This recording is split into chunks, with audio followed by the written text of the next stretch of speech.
All right, I want to thank everyone for waiting while we got the Zoom up, and a big special thanks to Larry Manzi for being here for our Zoom captaining this evening. This is at 7:11. I'm calling to order the Community Services Committee of the Common Council. It is, Wednesday, March 16th. And so first business is roll call. I see here we have Councilmember Barbara Smith, and we've got Councilmember Diane Lauricella, Councilmember Nicole Ayers, Councilmember Tom Keegan, Councilmember Greg Burnett, and myself, Councilmember Johnson. I do not believe Councilmember Heidi Alterman is present. Otherwise, we are all here, so that is a quorum, and we're good to proceed. All right, so we're going to start this evening with public comments, and I want to make a special thank you for our folks on Zoom, our attendees who are here for comment, to hanging in there as we got started a little late. Thank you, thank you. We do have some public comment that's been sent to us, but I'd like to start with those folks on the Zoom. I see we've got some attendees here with hands raised. Yes, if you'd like to speak, please raise your hand electronically now. Please state your name and address for the record. The first person we have is Diane Lauricella. Good evening, and thanks for hanging in there as well. I know it was, I really enjoyed the Zoom ability to do this in Zoom, but anyway, for the record, Diane Lauricella, 21 Blue Mountain Ridge. Tonight, I just wanted to, I had three quick thoughts. The first is, in the minutes from minutes from February 16th, the line that says people giving info attributed to me, people giving info are not professionals. I know that I said people giving info are often not mask professionals. And I checked the recording. I wanted to just briefly state for the record, my fervent wish is that the request I made to have a meeting with our health director and whomever else she decides on messaging, including mask messaging, please take place. I believe that the messaging about masks and now preventive tools to reduce and flatten the curve. I know we are, of course, thank goodness, reducing the amount of people that are getting infected, but this is a perfect time. And I wanted to know what the health department is planning to do to remind people about the tools for prevention of transmission. It is still happening, and that would include, in user-friendly language, the different types of masks. I still am not in agreement that KN95s are not an option, a safe option. There are at least 30% of what is out there that are authentic KN95s, have been designed for children and are better than nothing. As long as there's training on what they can and cannot do, they are still a valid tool in the toolbox. I have professional mask background, and so I hope that we can come to some better conclusion on that. Lastly, I just wanted to say, I very much hope that we will be able, and I don't think that the biweekly mayor reports and putting people towards the web is enough in order to convey preventive COVID reminders.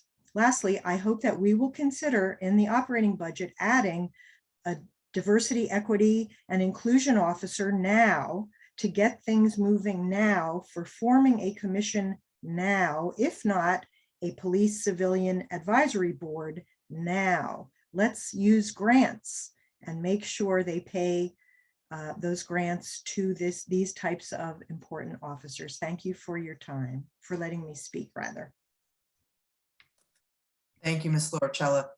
I see we have some other folks for comment as well. Yes, we have Ann Watkins. You are unmuted.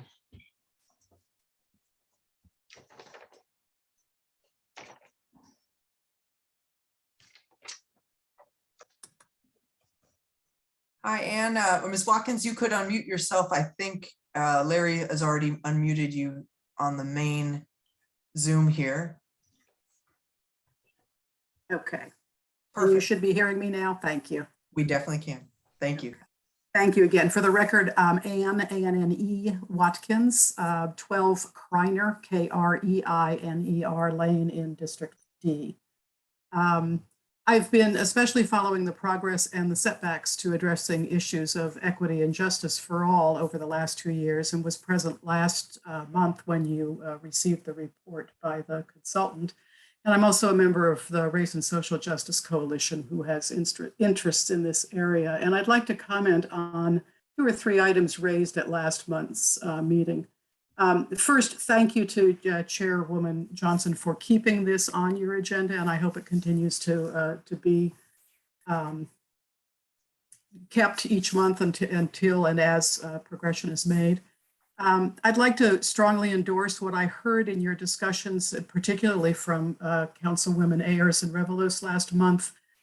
Their suggestions about instituting a diversity, equity, and inclusion officer into the city staffing structure.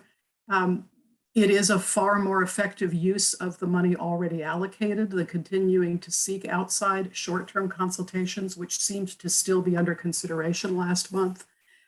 It's my belief that the DEI officer is far better positioned to move the work of equity and justice forward. As many of us and many of you noted last month, this is long-term work, and it will only gain real traction over the long haul with the right kind of staff support. Each of you is term limited in some way, either by your own inclinations and life decisions or by voters. But by moving this action forward now, you each have the opportunity for forging a much more lasting and important initiative for our city, and I urge you to get on with it. The second is somewhat related and more an observation about the recently hired and announced communication director for the city. Mayor Rilling kind of teased that out last month, and I read the announcement with great interest. I want to be clear that my next comments have nothing at all to do with the credentials or the hiring per se of this particular individual. I have no reason to doubt that Michelle Woods Matthews is anything but incredibly qualified for this position and will bring a wealth of experience to Norwalk. But I can't help note that her hire does very little to change the makeup of citywide staff in terms of diversity. And to go back to a DCI officer would be helpful to the council and the mayor and the city in general in helping to address improved hiring practices that might bring actual real diversity along with real expertise to city staffing. My third and final comment comes as 2 questions, again, related to communications and in general, and then as it relates to the movement toward the Equity and Justice for All initiative. And I'm hopeful that we may hear more about that either tonight or certainly in coming meetings. Primarily, it has to do with what the priorities might be for the new communications director as it relates to your work in this area. And second, how her priorities might be geared towards better transparency and more accessibility to city meetings. The meeting notice and the links and such on the city website are fine, sort of, but you do have to dig a lot, and each month going back to dig a lot. And I wonder about the use of social media, for example, as getting the word out, or at least making this process a lot less cumbersome. So thank you. Thank you very much, Ms. Watkins. I also see we have I believe one more person in person in Zoom today for comment. Yes, Gail Bindley Taylor, you are unmuted. If you could unmute yourself. I hope I'm able to unmute because you're slightly different. Yes, we can hear you. Thank you. Good evening to you all. My name is Gail Bindley Taylor. I live at 10 Norville Road in Norwalk. I attended and spoke at the February meeting of the Community Services Committee, is both a resident of Norwalk and a member of the Race and Social Justice Coalition.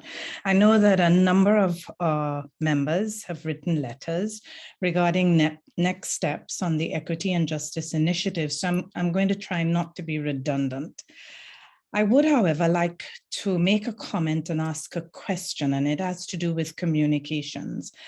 And that is, I just noticed that the comment section on this meeting comes on your agenda as the first thing. On one hand, I think it's a great thing if you are hoping that new items will be raised, but it's not so useful, I think, when you have comments on the top of the agenda, if we're following up on an issue that has been raised before and need to hear what has been done in the interim period to move the issue forward. Making comments ahead of hearing what progress has been made or not can be a little intimidating for the ordinary citizen who may wish to make a comment that is relevant to the agenda item at hand. And I just wonder if there is any leeway in the council's organization of the meeting that would allow comments to be made at the beginning of a specific agenda item or after the committee's consideration of the item, which would add value to the discussion. This is just a matter that I'd like to have considered, particularly if we're interested in hearing from diverse voices. On two other things that I wanted to comment on, and that concerns the Equity and Justice Initiative. We hope that you've heard from others in the community on this matter since it was open for comment between the last meeting and this. And we're coming to this meeting expecting to hear about what next steps you're beginning to consider. And this comment is to Mr. Daniels. We're aware that you probably are inundated with letters from the community, but would like to ask whether there isn't some way of reassuring those who have taken the time to write to you on this matter that their letters have at least been received and are being considered. It is a little disconcerting when we write and hear absolutely nothing back from your office. We're looking forward to hearing tonight of whatever progress has been made on plans to move the equity initiative forward, no matter how small the effort. In this regard, we would also like to support the initiative raised at the last meeting for hiring a diversity, equity, and inclusion officer for the city of Norwalk. We feel that this is perhaps the only way to move this issue forward in a careful and holistic manner that would take account of equity in all aspects of our public life. At our last meeting, the Blue Ribbon Report, which was authored some 30 years ago, was also mentioned as a starting point for work on the Equity Initiative. We would like to suggest that both this report and the Led by Us report be released to the public in a way in which anyone can find it easily. The city website in which the Led by Us report is now available is not intuitively easy to navigate. And so if we really want to inform the public at large, we would hope for greater and wider dissemination, perhaps in different languages spoken in the community, to allow for better understanding of this important issue and what is being done by the city. This would allow for informed comment and discussion within the community and with your committee. There are other matters on this issue that I know my colleagues will raise, so I'm simply going to say thank you for the opportunity to address you. Ms. Bindley Taylor, can you wrap it up? You're way longer than. Yeah, I just did. Oh, great. Thank you. Excellent. Thank you so much, Ms. Bindley Taylor. Mr. Manzi, do we have anyone else on Zoom for public comment? We do not. Oh, wonderful. Well, then with that, you are free to leave the building after transferring over to Mr. Daniels and enjoy. Thank you again so much for this phenomenal assist you've given us. Thank you so much, Larry. We really owe you. Thank you. Because we could do this meeting, so we appreciate that very much. Well, now I believe we might, I know we do actually have some written comments that have come in. I believe they've been, I've got a list here, but I believe I'm going to defer to Chief Daniels here because I think he was CC'd on them as well. Chief Daniels, what comments have we received via email? Sure, thank you. And good evening again, everyone, and Madam Chair. Oh, good evening. Sorry, I should have said good evening. Oh, Yeah. no, that's okay. That's just, I'm gonna say it automatically. You got I it. have received, at least through my email, two.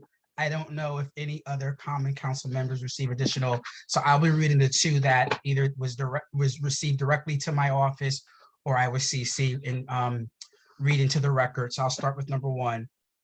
This one is from Susan Cole, emailed to me Wednesday, March 16th, 2022 at 12:29 p.m.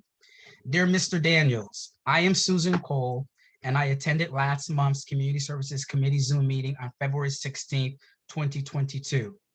I live in District C, and I am a member of the Race and Social Justice Coalition.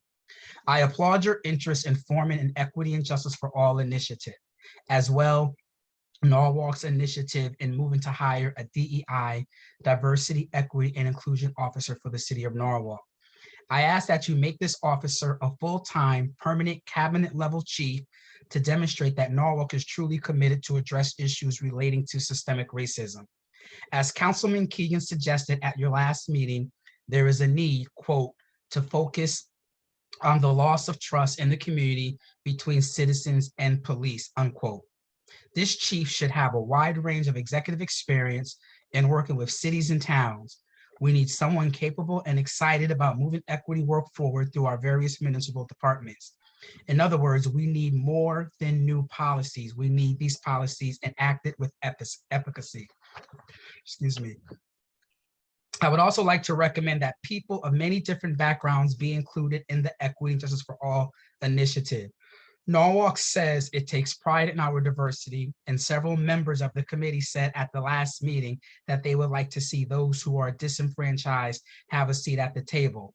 One of your committee members mentioned that there is a great deal of quote, lived experience, unquote, in Norwalk. Now is the time to act. Now is the time to work towards a community that exemplifies social and racial justice. I ask that my comments be included in the public record of your March 16, 2022 meeting. Thank you for your attention. Sincerely, Susan Cole. Madam Chair, I have one more. This is from Virginia Balser, emailed today, Wednesday, March 16th at 11:19 a.m. To whom it may concern, my name is Virginia Balser, and I am an involved resident of Norwalk in District C. I am interested in issues of diversity and equity, am a member of the Race and Social Justice Coalition, and attended via Zoom the Community Services Committee meeting last month. I cannot attend tonight's meeting, but would appreciate having this letter read into the public record. I was interested in hearing the discussion around the report of the Led by Us group, and am particularly pleased that there seemed to be general agreement, including from Mayor Rilling, about the hiring of a DEI officer for the City of Norwalk. This person should be hired to fill a permanent full-time position, and if at all possible, the highly qualified individuals should be familiar with Norwalk and the issues of the city, including race and equity concerns in housing and policing. I also was very pleased to hear about the new communications director and look forward to her making the workings of the City of Norwalk more transparent to the citizens so that we can be aware of and involved in many important decisions taken by our elected and appointed officials. In a recent letter to Mayor Rilling and a follow-up letter to Mr. Daniels, we of the Race and Social Justice Coalition offered to be part of the process of making Norwalk an even better place to live. To that end, we stand ready to be involved in the Equity and Justice for All initiative and look forward to hearing more about that and other concerns expressed in our communications. Thank you for all you do for the citizens of Norwalk. Sincerely, Virginia Balser, Norwalk resident. Madam Chair, this concludes the two letters that I received that requested to be read in public record for this evening. All right. Thank you so much, Chief Daniels. And I believe I was CC'd on a letter addressed specifically, I believe Mayor Rilling responded today, but it did ask to be included in the public record. Shall I read that as well? You have to. Okay, very good. Then I will.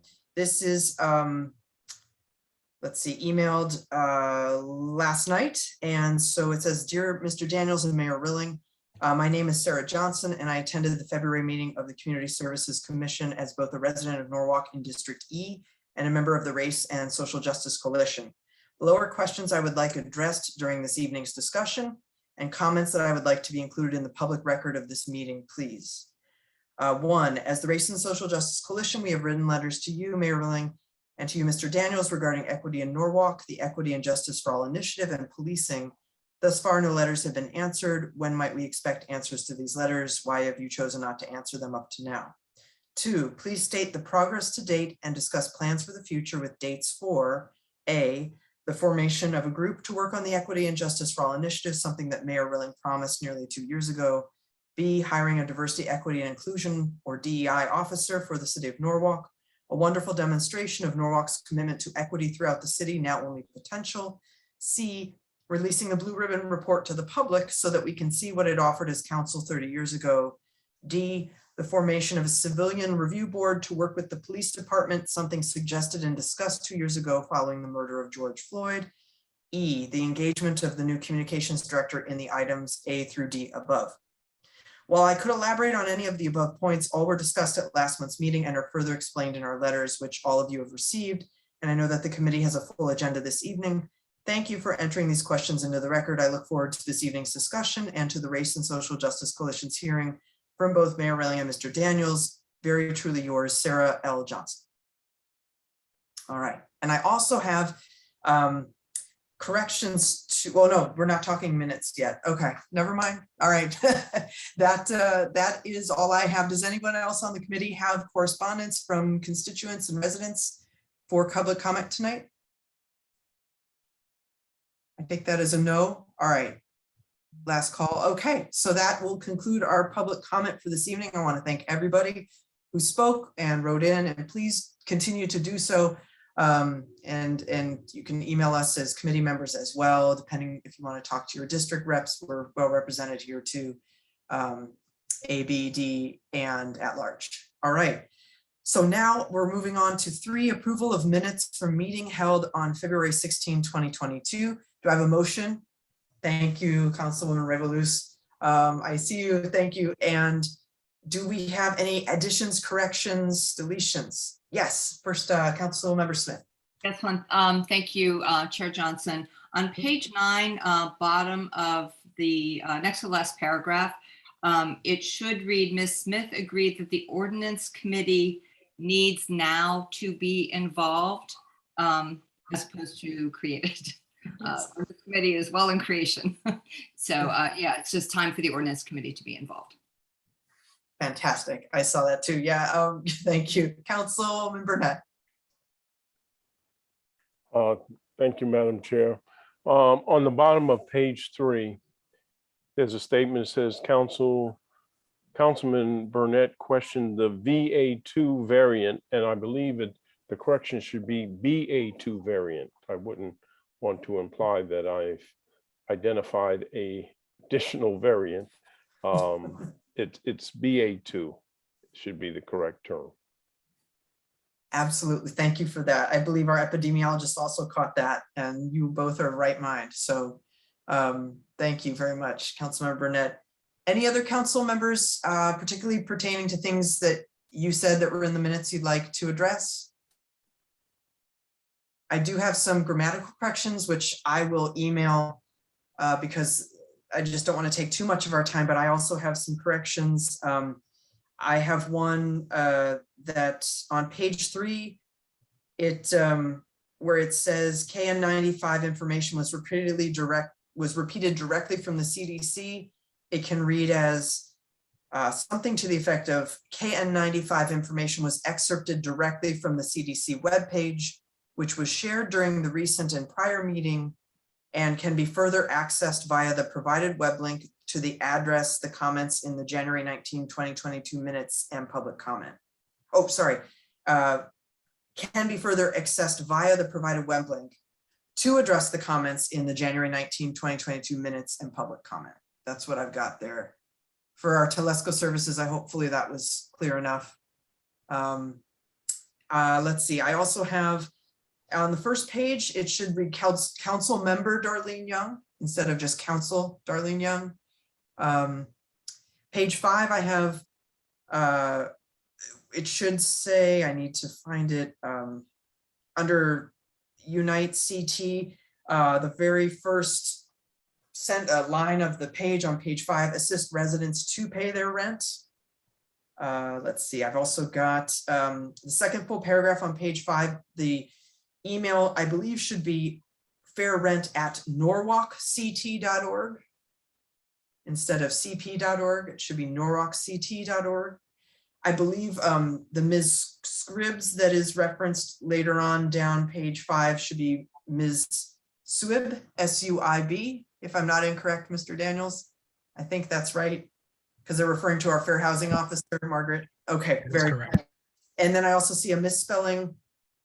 Oh, sorry, there, I believe, and correct me if I'm wrong, Chief Daniels, even Director Demore, when we're talking about the pod at the library, it says for residents to obtain assistance for mental health needs. I think, did we mean more it was telehealth needs, including mental health? Well, telehealth is the medium. Please forgive me. I'm battling a dry throat, so I keep coming back and forth. So I'm not coughing and coughing all over during this call. Right. So telehealth is the actual medium for mental health services. Mm-hmm. Okay. So I'm sorry. What was the question? Well, just is it the pods just for mental health? No, absolutely. No, that was okay. No, for telehealth, mental health services, but also just for privacy. It's a privacy pod. Okay. So hopefully for Telesco, that clears up that correct description of the pod in the 1, 2, 3, 4, 5th full paragraph on page 5. Then in that same paragraph, we have a misspelling of the library director's name. Her last name is Harris for Harris. Then on page 6, I have, let's see, I think it's under Ms. Ayers asked whether Mr. Daniels was aware of points in time and possibly could he please obtain the date and data, is I believe what was meant there. I think that under where it says on the same page, Mr. Keegan stated it should be on our radar in Norwalk. There is an I at the end of Norwalk we should delete. I believe the Jessica we're referring to in the sentence that says Mr. Daniel will pursue nonprofit. I presume that means collaboration, I'm not sure. Along with Jessica and Ms. Revolus. Was Jessica referring to Ms. Vonachuk, or is that the wrong name there, Chief Daniels? I can't remember. I don't remember. I know, it was a little out of context for me, so maybe we can think on that, and if we get I'll take a read at it again. Me too. I just didn't want to assume it was her. Vonachuk. You think so? Yeah. Because Ms. Revolus was talking about entrepreneurship. Okay, there we go. Thank you for talking my memory. Yes. Thank you, Councilwoman Smith. Awesome. That would be Jessica Vonachuk. So we could add her last name in there. Then where it says Mr. Mayor Rilling stated that Ms. Sherelle Harris is doing a remarkable job in that little section. I believe it should say volunteers will assist citizens to complete their taxes in an hour. And then we're almost there. Chief Daniels, on page 7, there was something that I couldn't quite make out. And it was something to the effect of like, of close to him. I know this is under the Equity and Justice for All initiative. It says, he stated, meaning you, Chief Daniels, that the separation of close to him. I assume that was about the separation of the consult. I don't even know what that would be about. So maybe I'll just flag that for you to think on. Yeah, I'll take a look at it as well. Yeah. And that's on page 7. And then page 9, there's another thing to flag, something about working with a consultant. And honestly, I think I don't really even recall what the comments, like what the context was for the comment, but something about working with a consultant. So I can flag that for us to look at too. Okay, great. Lastly, on page 10, under Ms. Ayers, community asked about, it should be Charrettes, Charettes instead of Surrets. Is that correct, Ms. Ayers? Charrettes. So that's what I've got. And the page 9 consultant reference, we'll have to dig deep and try to figure what that contextually meant.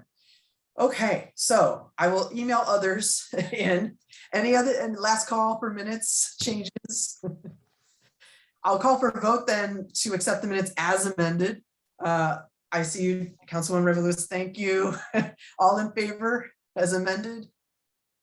All right, we have unanimous of those of us in attendance. That's fabulous. Thank you all so much. And now down to the agenda as we have it. Appreciative so much of the folks we have meeting with us tonight. Again, our health director, Dan Demore, our epidemiologist, Brian Weeks. We also have folks from the community health department of our health department, which I'm really excited to get to. But first I'll let our health director introduce them. And can I, Chief, is it all right if I directly turn over the meeting to our health director? Let's move along, please. You got Thank it. you. And it's all yours. Thank you, Jen. I appreciate it, Mr. Moore. Thank you so much, Chair Johnson. We're joined tonight by Brian Weeks, our epidemiologist, and that's our first update for tonight. He's going to give an update on where we are with COVID-19. But we're also joined by Teresa Argandesi, who is our Assistant Director of Health for Community Health. Kelly Meyer, who is our health educator. And we also have a guest speaker today that, Teresa, would you like to introduce Jonathan? Sure. Jonathan Delgado is here with us today. He is currently the Senior Economic Development Associate for the Office of Planning and Economic Development at the City of Bridgeport. But I know him from his time at Fairfield University's Center for Social Impact. At that location, he was the Assistant Director for Community Engaged Research.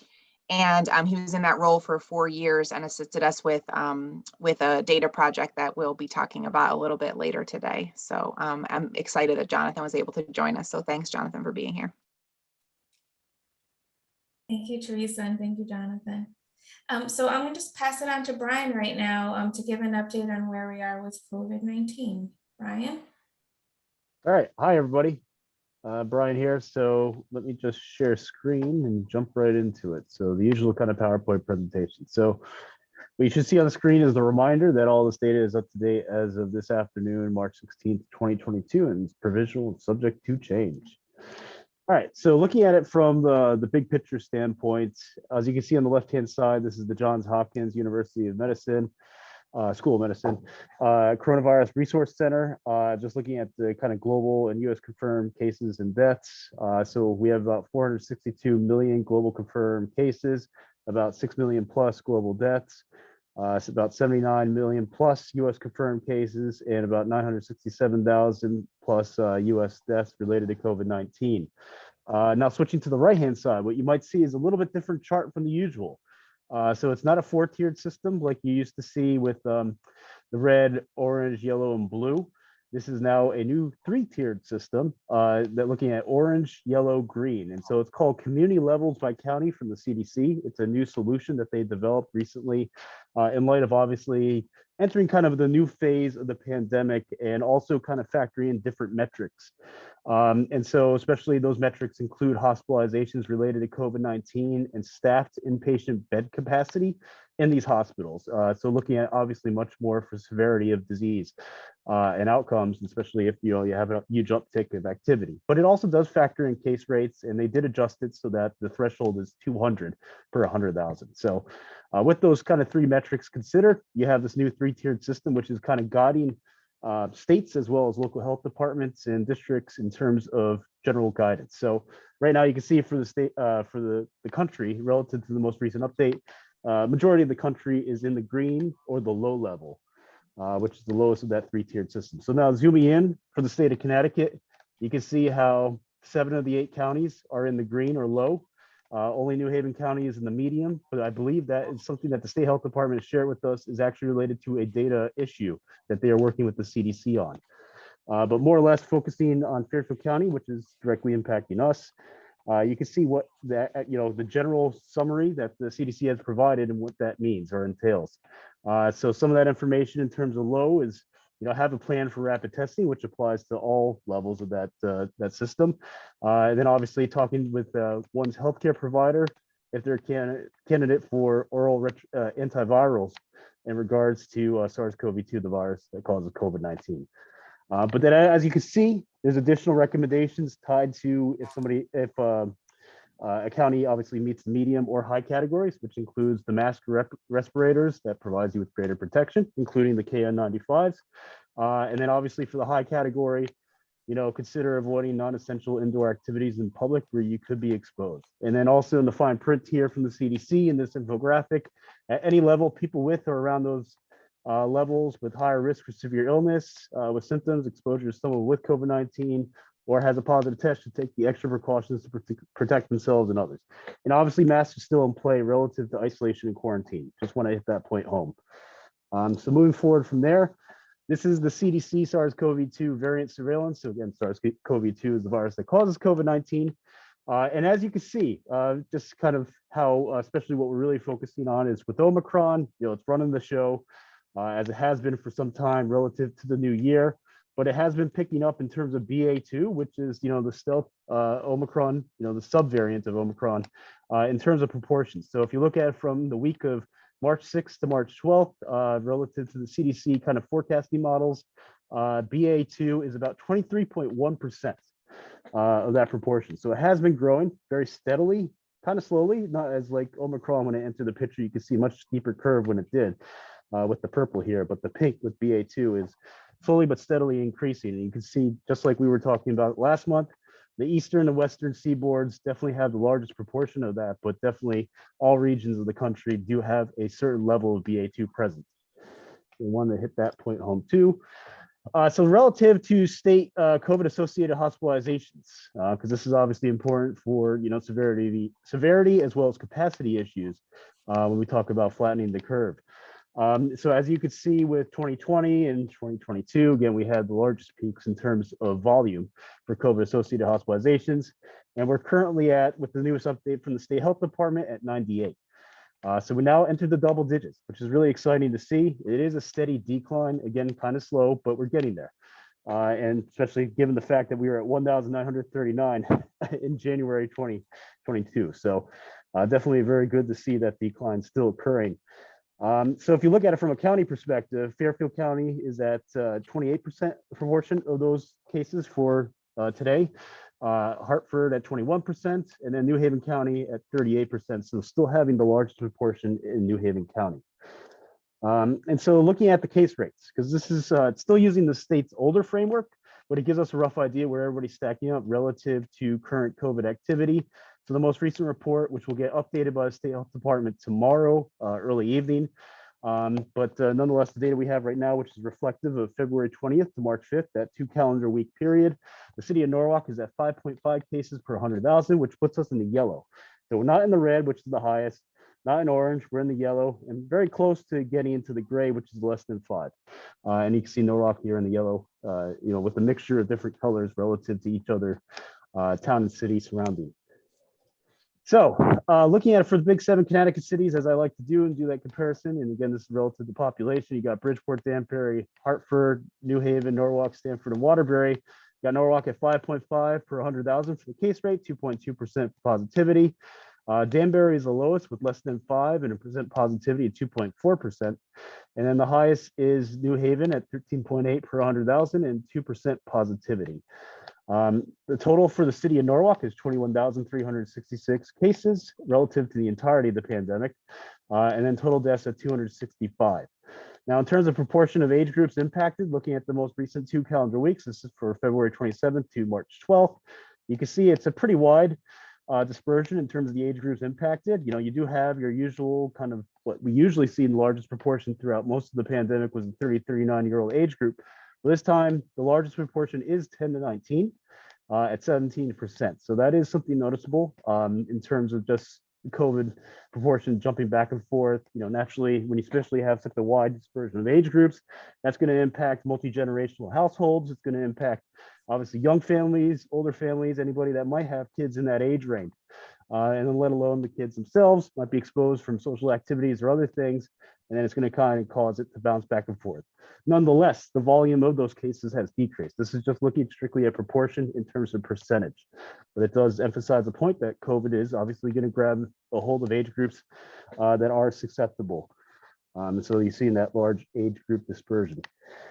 So with that said, in terms of tools in the toolbox to really address COVID, one of the most important things, and as the CDC has outlined, as they did the community levels update with that new system, vaccines are going to be the most important thing. And, especially the point to hit home is being up to date with the vaccine. So it's not only just about being fully vaccinated, but being up to date if somebody's eligible for those booster or additional doses. And so as you can see, for all ages, those that have initiated vaccination or gotten at least that first dose of the vaccine, we're at 88.45% for the city, which is great.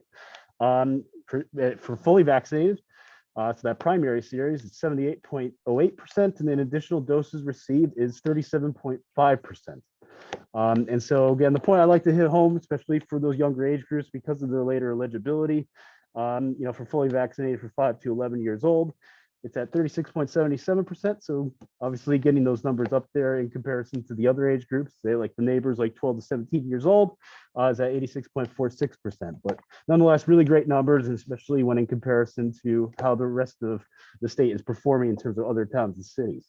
So I do want to applaud all the work that we're doing, and also just emphasizing the fact that everybody should get fully vaccinated, but then also up to date with their booster doses, because that is going to be their best tool in reducing severity of outcomes and also reducing infection too.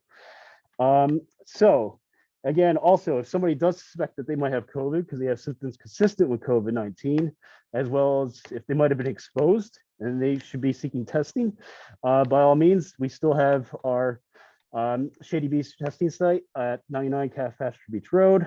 And so that is 5 days a week, Monday to Thursday, 2 to 6 p.m. and Saturday, 10 a.m. to 2 p.m. So just emphasizing that point too. And then also other information. So as you guys might have heard, the mayor's weekly report is bi-weekly, so it's every other week now. And so you can find this information on the city webpage and social media, including Twitter and Facebook, with the links as outlined here. So that is the COVID update. Thanks, everybody.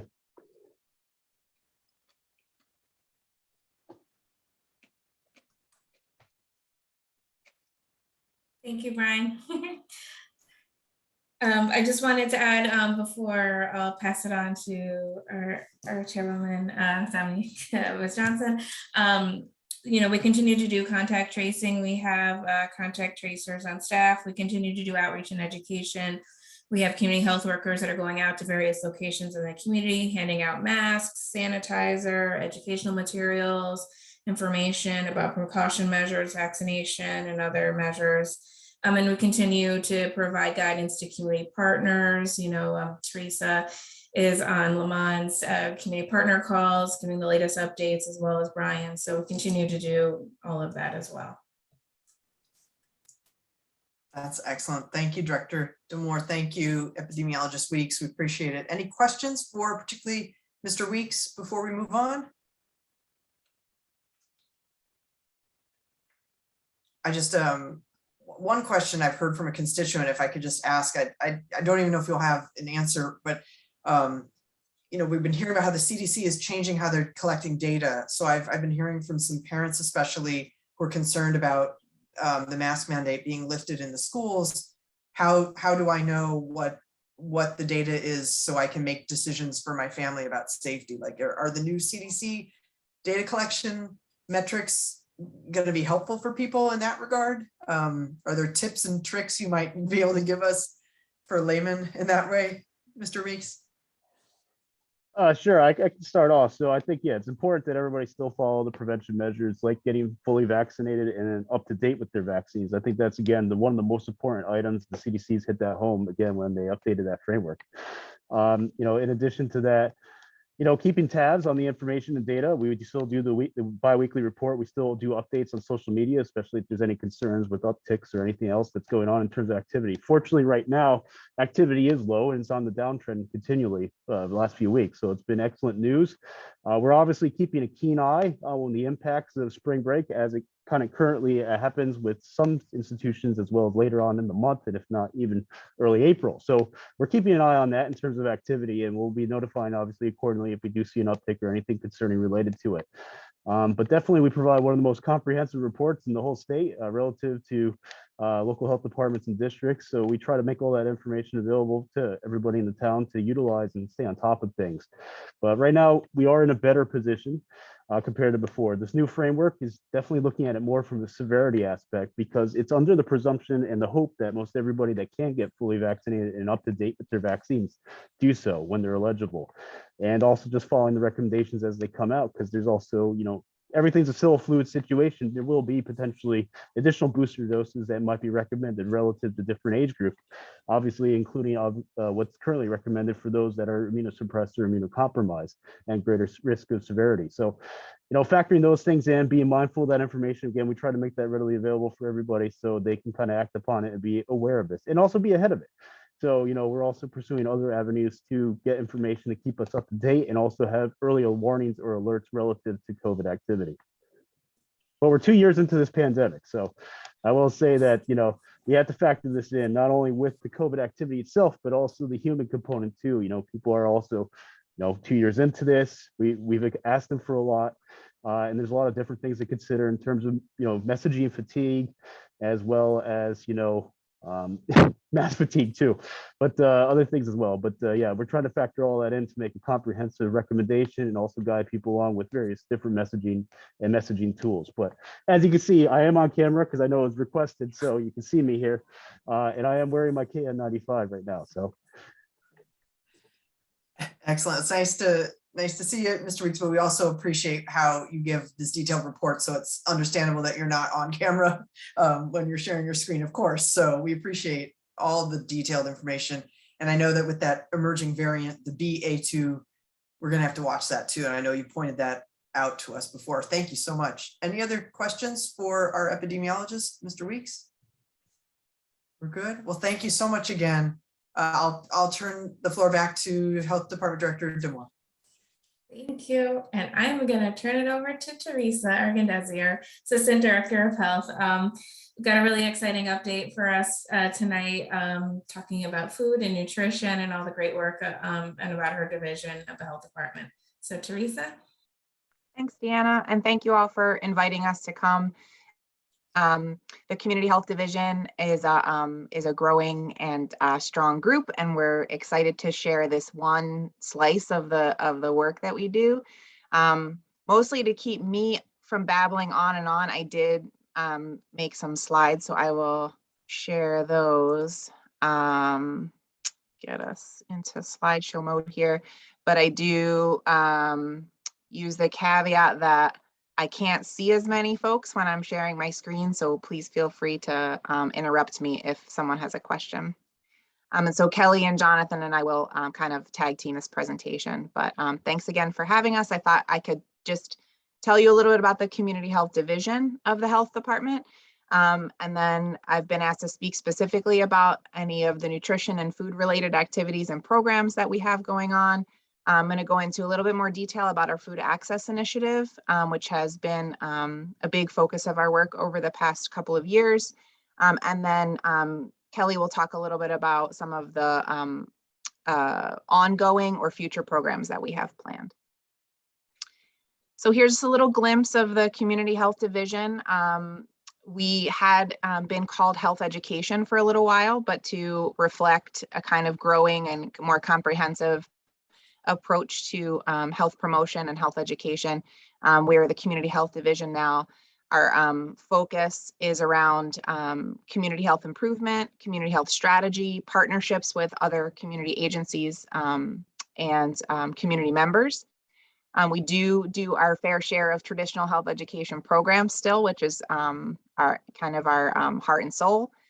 We handle a lot of the communications for our department specifically, and then we are looking at health equity and better community engagement throughout the department and all our programs and services. So specifically to just touch on a couple of the nutrition and food related activities, these first few bullets are programs that we had done in the past that are either in the process of being sunset or being looked at to have a major revision. But I did want to talk about them a little bit because they provide a lot of background for some of the work that we've done.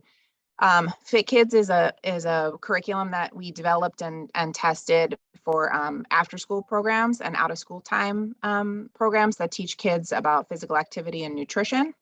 The Eat Well Healthy Restaurant Program allows markets and restaurants to highlight the healthy options on their menu so that when folks are dining out or grabbing something to go, they have a little guidance on what are some of the healthier options on the menu. The Norwalk Public Schools Gleanings newsletters. We partnered with Norwalk Public Schools and their food corps service members who sent out a newsletter monthly to parents to tell them a little bit about what their kids were learning about nutrition from the food corps service members. And one of our staff members contributed to that newsletter and included a harvest of the month activity and information. So I added a few images that show her root vegetable harvest of the month, and another one where we provide some information about that particular food, how it is, why it's important, where you can find it, and then if there's a Eat Well Healthy Restaurant item that includes that type of food, we'll include a little highlight of it there.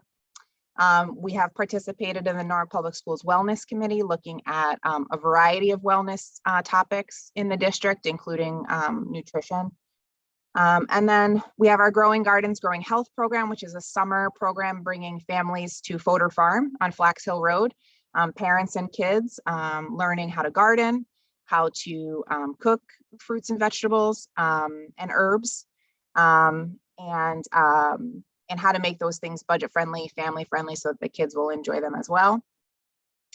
Our Healthy Resolutions program is an annual program that we do with the library, highlighting different resolutions related to health and wellness that folks may be making in the month of January. That includes a lot of information on nutrition.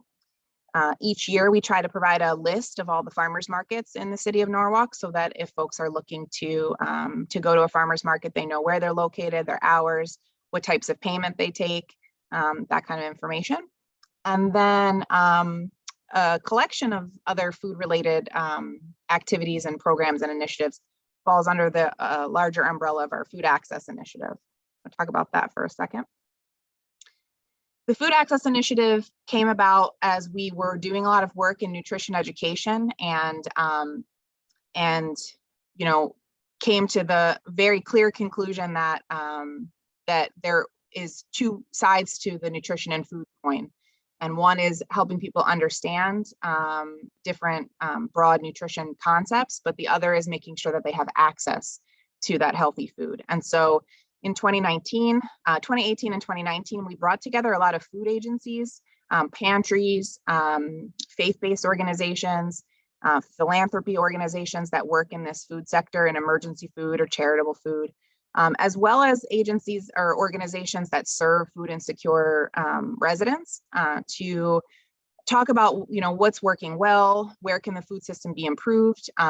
We got great feedback that there was a convening body there to bring them all together to talk and to keep them in tune with what was going on, but also trying to identify areas that we can make improvements. And so out of those convenings, we got some feedback that there was, some of the community-based organizations wanted some more training on SNAP.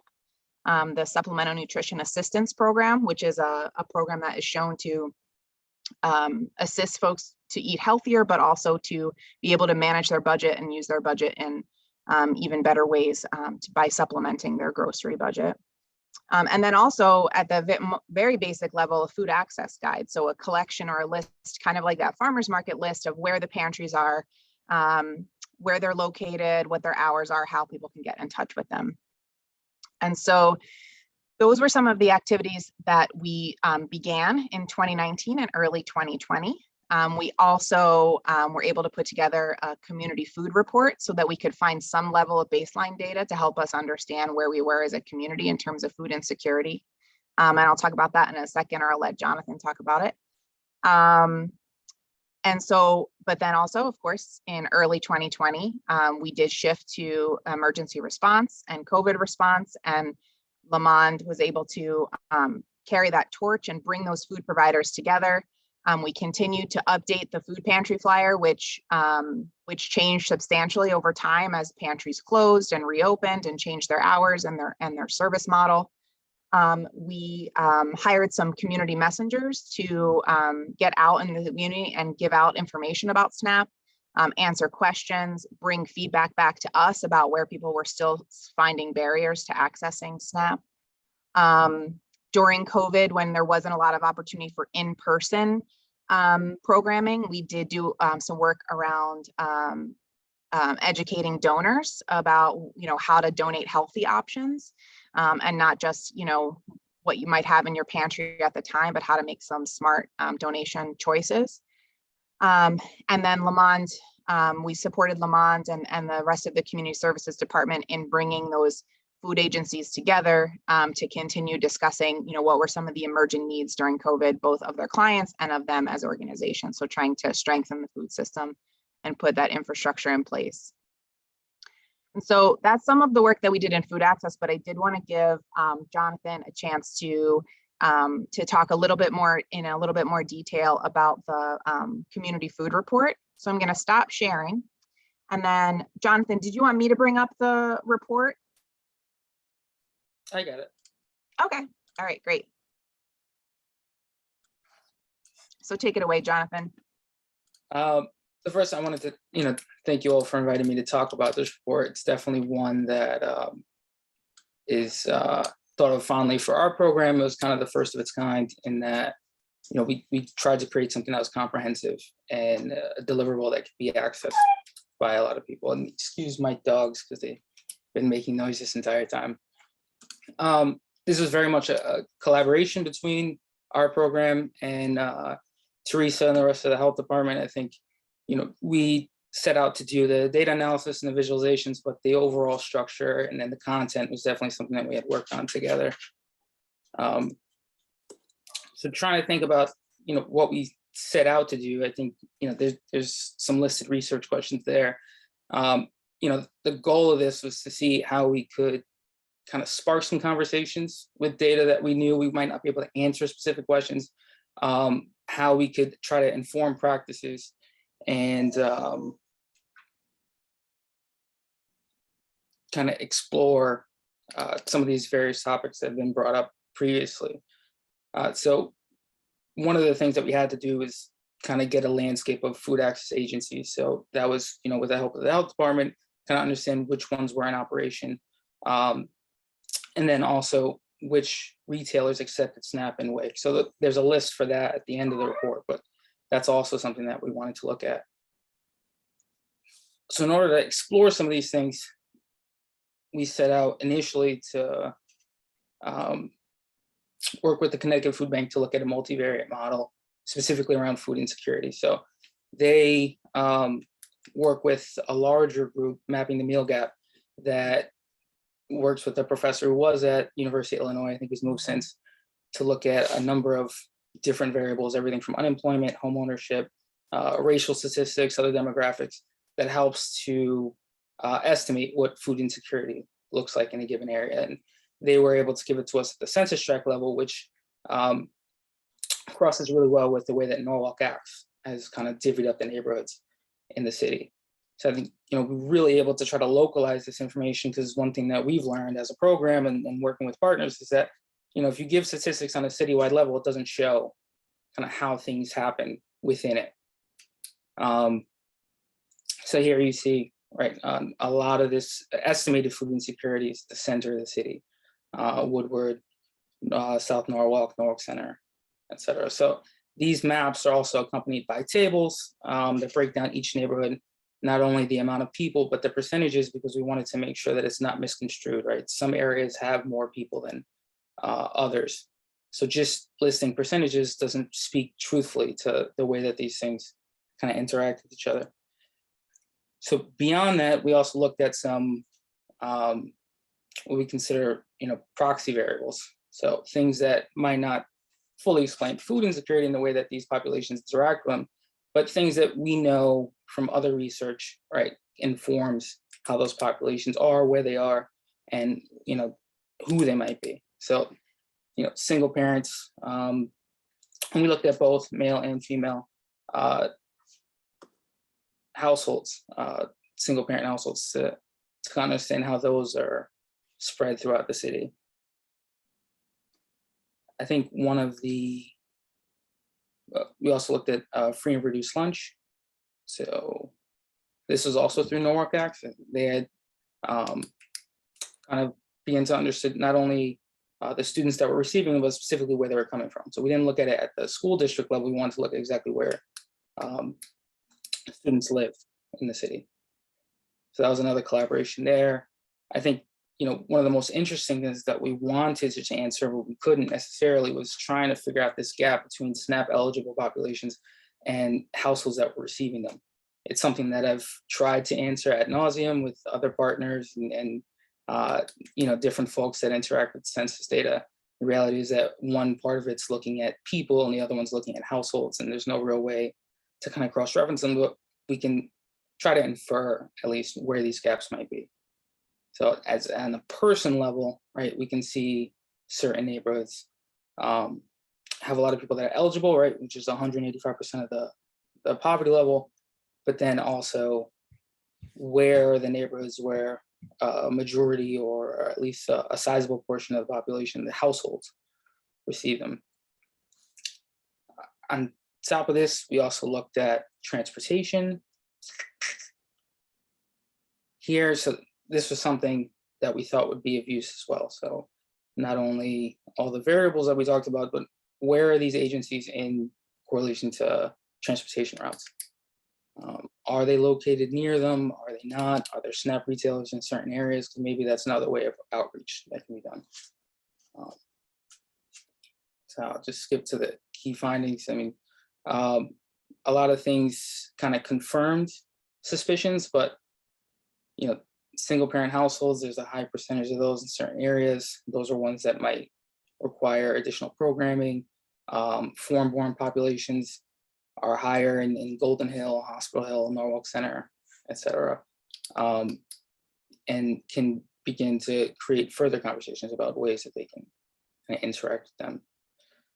So I think with that, I'll stop unless there's any questions about the project itself. Yes, I saw Councilmember Burnett and then Councilmember Revelous. Yes, thank you, Madam Chair. Delgado first, I apologize. I didn't thank you for presenting this. I appreciate it very much. Thank you, Mr. Burnett. Yes, and thank you, Mr. Delgado, for the report. What my question is, on the first page, it says it's dated January 2020, which is 2 months before we shut down due to COVID. So did this work take place during COVID or pre-COVID? And if it took place during COVID, what was the impact of the data that you obtained as a result of the pandemic? Well, I'll start off with, so the data itself is being collected through the American Community Survey, which is an offshoot of the decennial census. And what they do is they take these 5-year samples and create estimates.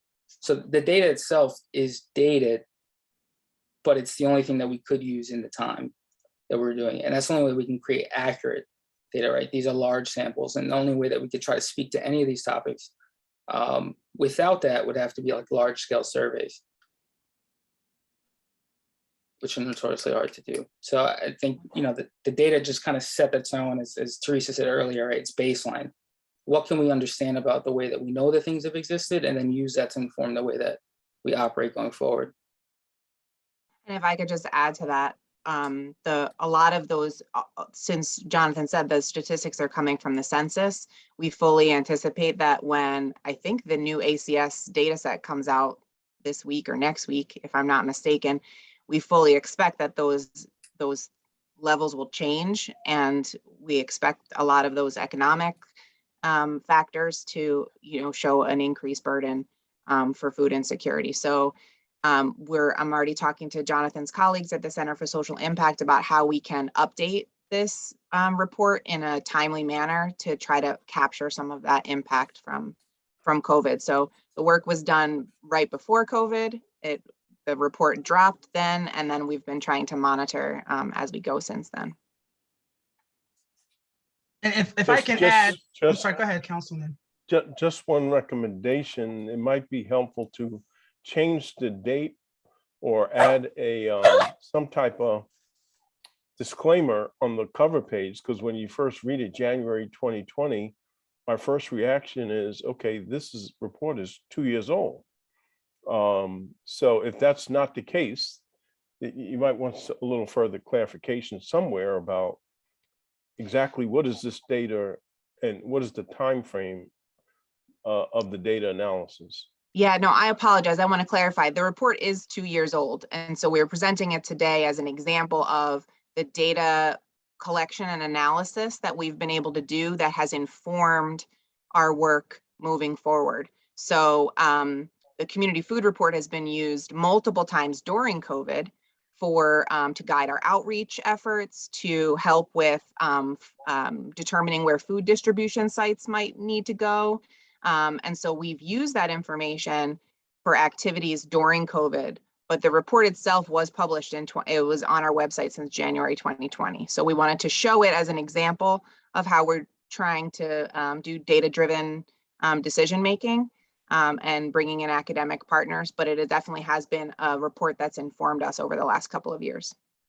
Right, and we didn't tee it up or probably didn't give a lot of context because, you know, for the conversations with Chair, you know, I think there's some conversations that came from this committee of, you know, how are we making decisions, why are we making decisions, and what tools are we using to make those decisions? And to Teresa's point, this is just one example that from a health perspective, we don't have the resources to do these large, expensive data sets. So we look for academic partners, we look for existing data sets, and then Councilman, you make assumptions.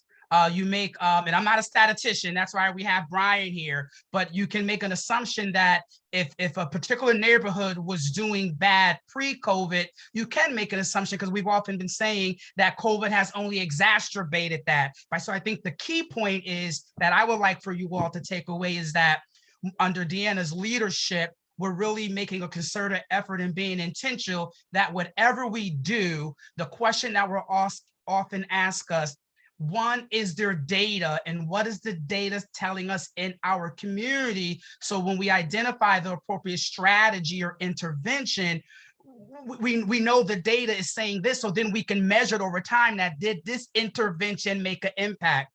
I also want to make another point that with this particular report, was specifically in, I mean, this could be a whole another conversation, so I don't want to belabor because this is what we talk about all the time internally. But again, for the purpose of educating this committee, this report was very critical. I think for under Chairwoman Barbara Smith's leadership, you all remember that I came before you talking about how our office really took the leadership in identifying when the school shut down. Where do we place the school food programs? Because you all know in Norwalk doesn't have a lot of neighborhood schools. Many of our children who need that food go to a school over another side of town and don't have transportation. So we, with the former superintendent, allowed us to take this data, have that conversation with the superintendent, the former superintendent, and make decisions. So you had the food programs in churches, libraries, community centers. Why? Because this data told us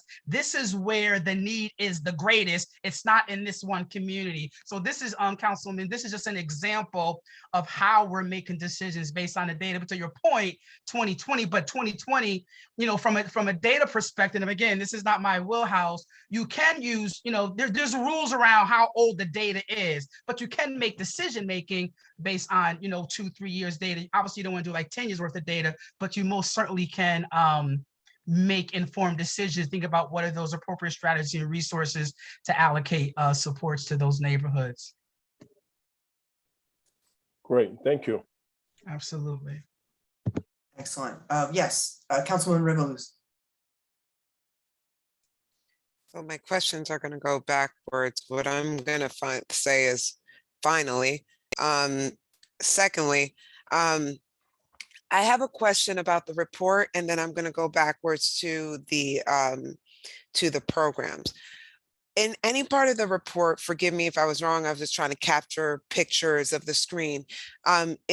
Does any part of it, how do I say this, record a data point of quality of access in those food insecurities? Because like when you talk about areas, but they may have a store, but the quality, like, do you guys, is there data points to the quality of the stores or the food accessibility points at all? Are they rated at all? That's my first question. So let me just stop there on the report part. Yeah, Jonathan, correct me if I'm wrong, but there isn't, at this point, we hadn't gone in and done any kind of, assessment or inventorying of what is available. There is a really crude way to look at the size of the retail establishment. Is it a large grocery store? Is it a smaller one? That doesn't necessarily tell you the quality of the food, but could tell you potentially selection. So at this point, there isn't something like that, since this is taken directly from the census, and that kind of an assessment would require kind of like an on the ground inventory of those establishments. Would that be possible somewhere? It's Like definitely somewhere? something that we can investigate. Yeah. Okay. Then going backwards to the presentation, I think it would, I'm not really sure to say which one this would be better under, if it would be the initiative or just the list of programs, but wondering, because in particular nutrition of course is important to me, but its merit and its intentionalities on why we're doing this, in particular for a healthier situation. Is there any part of this that focuses on micronutrition and in particularly water too? So that's two different things, obviously, but do you concentrate on those two things? Very important with, because of your concerns, boosting immunity, strengthening mental, so on and so forth, understanding like iron, magnesium, all that good stuff. Like, is there any checkpoint that focuses there? That's a great question. And I should say too, that I do have one more slide that I'd love for Kelly to go over that talks about that. My information was a little bit about a historical context, and Kelly can talk a little bit more about what we have going on now or plan for the future. But I will say that for the most part, a lot of our nutrition lessons focus on dietary patterns rather than specific foods and nutrients, partly because we're usually presenting this information to a large population. So if you get into too much detail, it's different, nutrition is different for every person, and they're more likely, or it's better served by talking to a healthcare provider or a registered dietitian about really specific things. But we definitely do touch on things like the foods that boost your immune system, why certain foods, what the vitamins and nutrients are in certain foods, that are why they're recommended, or where you can get certain nutrients, and the importance, why. We don't want to be wagging our finger at someone to say, eat your fruits and vegetables. Even with the young folks, the curriculum for young folks is, fruits and vegetables boost your immune system and help you fight off germs. And so then they get the feeling like they're in a battle, and the fruits and vegetables are the shield that keeps the germs away. And so they've heard to eat your fruits and vegetables before. It's a matter of explaining to them why we've all been telling you to eat your fruits and vegetables, that kind of thing. Right. Exactly. And not to double, and just in case, not to pull it, but water, and particularly, pH balanced waters. We are majority water. The type of water we intake is very important. Just as important as how well we intake air and breathe. So I'm just wondering, do we teach our kids? Do we even have people think of like good water? You know what I mean? Like, hydration is a big part of a lot of those lessons. And actually, absolutely. And when I say like good water, hydration is important, but like even the difference of like, a spring water versus like a bottled alkaline water that's out of a certain percentage, and why that's important to your body. Not to go in depth, but just wondering if that's thrown out ever, or can that be put like a little check mark? Maybe we can bring that into type of thing. That's definitely something we can look into. Yeah. I mean, hydration is definitely a big part of those lessons, and we'll see how much detail we can get into for that. Yeah. Appreciate it. Thank you. Thank you, Councilwoman Rose. I saw Councilwoman Ayers and then Smith. Thank you, Chairman Johnson. My question is very brief. This was a lot of information and I like to study stuff before I speak on it. Is there any possible way this could be emailed to us so that I can really digest it? I know time isn't an issue tonight, but I want to be able to digest it and read it in its full content before being able to speak on it. Is that possible? 100%. It's on our website and I will definitely send the link around. Thank you so very much. Sure. Excellent. Thank you for asking that, Councilwoman Ayers. Councilwoman Smith. Yes, thank you, Chair Johnson. Just a comment, really. Thank you for the presentation. Great haircut, by the way, Teresa. But I really wanted to make a comment about how complete this committee feels now. Having been with the Community Services Committee since its inception, when it was combined with personnel, health was not in this committee. And now this is our third or fourth meeting, which incorporates health. And, just if you think about community and community services and caring for our people, this feels so holistic to incorporate this information, because we want to be looking at, mental, emotional, physical well-being of all of our people. So I just appreciate the way this committee is going now with health being in community services. And, just going to Ms. Revolu's, how, your frustration has been clear for so long.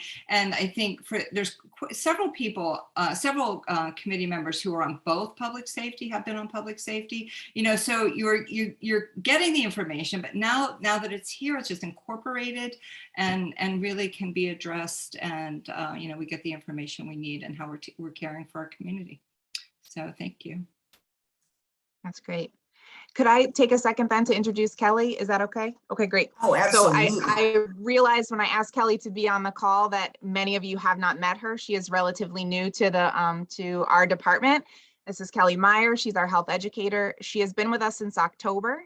Before that, she spent 5 years at the Stratford Health Department, where she did very similar work around food access, around nutrition and other health education programs. She has a bachelor's degree in nutrition and a master's degree in public health.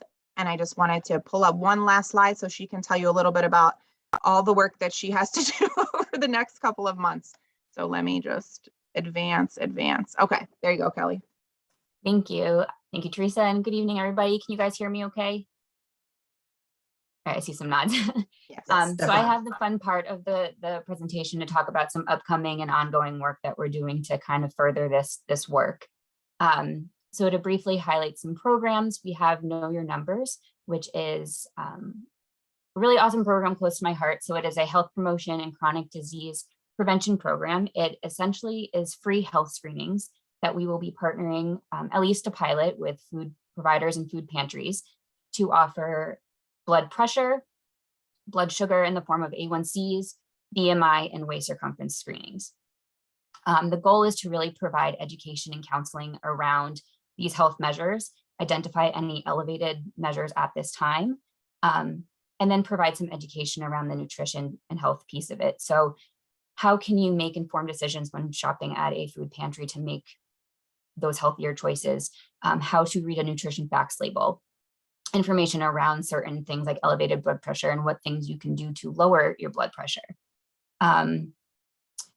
We will also be providing recommendations. And for those that have elevated numbers, we'll be making recommendations to visit a healthcare provider. And more importantly, for those that don't have a medical home, provide that linkage to healthcare and that follow-up to make sure that they are accessing that help to address those numbers. Lastly, to kind of have this wraparound approach and wrap in the nutrition piece, we'll be providing a kind of population level summary to those providers so that they can see kind of the health status of their patrons.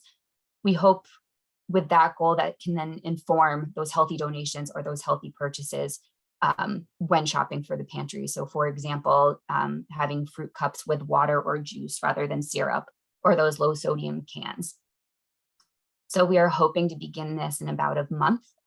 Super excited about that program. Teresa had mentioned the next two a little bit. So Growing Gardens, Growing Health, We are starting that in June, starting to recruit in May, so you may start to see some recruitment flyers out. We are partnering with UConn's FNEP program, which is the Expanded Food and Nutrition Education Program. It's my first year doing this program, but I'm super excited. Pairing that nutrition education, those cooking classes, that recipe demonstration, alongside with actually going into Fodor farms and growing that produce and seeing it from the growing, harvesting, and getting to eat it. So definitely looking forward to that program. It's going to be about 5 weeks this summer. Healthy resolutions we did this past January and had great feedback in our evaluations to extend it more than the 4 weeks we already did. Hopefully we can be more in person, but the virtual was great. We focused really on creating those goals and those healthy resolutions that we touched upon each week to make sure we were holding each other accountable and keeping them. But then we also touched on different health topics. So we did, the first one was goal setting and time management. The second was the importance of sleep hygiene. The third was physical activity. And then the fourth was nutrition, emotional eating, and stress. And we did, just to the prior conversation, did bring hydration into that piece because it is such an important piece of overall nutrition. Camp Ellie will be also taking place this summer. We were approached by Stepping Stones Museum to take part in a 5-week program for children entering kindergarten that don't really have that in-classroom experience. So we will be going there each month for about 20, or each week, 20 to 30 minutes to talk about nutrition and physical activity. We are taking that Fit Kids curriculum and adapting it to the age and the time frame that we have, and then hopefully we can expand that, shortened program to other populations. In terms of some information, Kelly, I'm sorry. Yeah. I know we're running a little bit low, so I can definitely add these bullets. I think we have links to most of this information, so I can send it out with some of the other materials, but I don't know if there's anything about maybe the Nourish website that you wanted to mention. Yeah, of course. And so the Nourish website is kind of our ongoing nutrition kind of clearinghouse. And so we have tons of links about different nutrition topics for different populations. We have suggestions and information on how to grocery shop in a budget, recipes. We highlight nutrition. This month is National Nutrition Month, so we have a link to the Eat Right website to get lots of toolkits and different resources there. And then a lot of that you had already covered. So thank you guys for the opportunity, and it was so nice to meet you all virtually. Thanks, Kelly. That's it. Now we'll be quiet, but you can tell that we like to brag. So every time you invite us to brag, we're going to take advantage of it. Yes, absolutely. That's what we want, is to see the good works. Nice to meet you too, Kelly, and welcome. I see a hand from Councilwoman Smith and then Revolus. Yeah, I just have a question about SNAP that maybe someone can answer. I recall years ago, and I don't know if this is still the case, but there were limitations on what you were able to purchase in a store, and I know like you were not able to use it was food stamps at the time, but you couldn't use it for fresh vegetables, but you could buy all the soda that you wanted. So have there been changes made in that, and can you buy produce with SNAP with that assistance?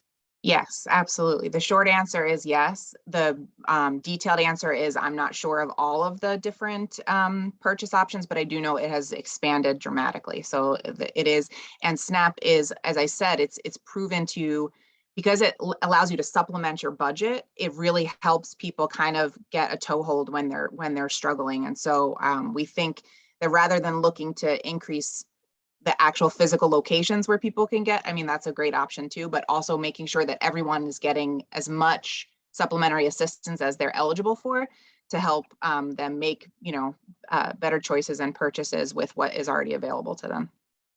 Thanks. So, Councilwoman Revolus. So to back on that question, I think the only thing you can't get on SNAP is hot food. Everything else that's a food you can purchase in a grocery store. So that's why the quality of what we can purchase, because the fruits in like a C-Town versus the fruits in a ShopRite versus the fruits in a Trader Joe's can look completely different, right?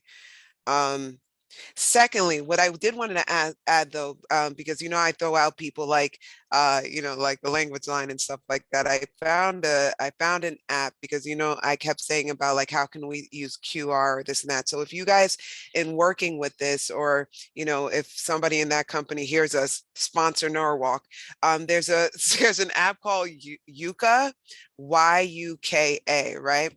So what it is like you can go to you download this and you can scan any barcode. So either from foods or from products, so even cosmetics or whatever, and it will tell you if this product is hazardous or is it good.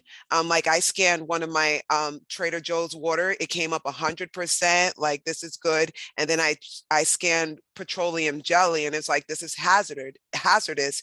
It contains cancerous chemicals and stuff like that, but it also shows you what's good in it. So I think even if we start using or utilizing things again that are already made, but incorporate it into like, if somebody has SNAP, don't really understand, but can have something with their phone that they can just bring it to the scanner, and like doing that, it can tell you if this is healthy. If you won't see it because the screen, you won't see it, but it's very informative. So if just looking at it, if you do and just scan anything in your house, and it will tell you like how good it is, how healthy it is this product is hazardous, so on and so forth. So just a few to help in working this, or maybe something to give us an idea of something we could develop, but we don't have to. There's an app for that. Just to put it out there. You're welcome. Excellent. I'll have to check that out myself. Council Member Burnett. Yes, thank you, Chair Johnson. Kelly, on the last bullet on your slide, you mentioned communications and partnerships. And so my question was, are you finding that other organizations, entities are welcoming this outreach, or are you finding it's kind of a grind to get other organizations to work with the health department on this initiative? I'm just curious as to the openness of the rest of the Norwalk community to focus on this very important piece related to nutrition and food and access. What are you experiencing? Yeah, that's a great question. I will refer to Teresa because I've only experienced it for 5 months myself, but from what I've experienced, all of the partners I've worked with, even the public that's attended some of our programs so far, have been really forthcoming with sharing their experience with nutrition and partnering with us. And so I've had nothing but positive experiences around these initiatives so far. Agreed. Kelly, you got the same impression that I got over a much longer period of time. So now I put my council hat back on and say, now that we know that there is community engagement around this effort, are there grants available out there that we should be going after? Because it's not just one entity, but the whole community that is supporting this. Are there grant opportunities that we're aware of?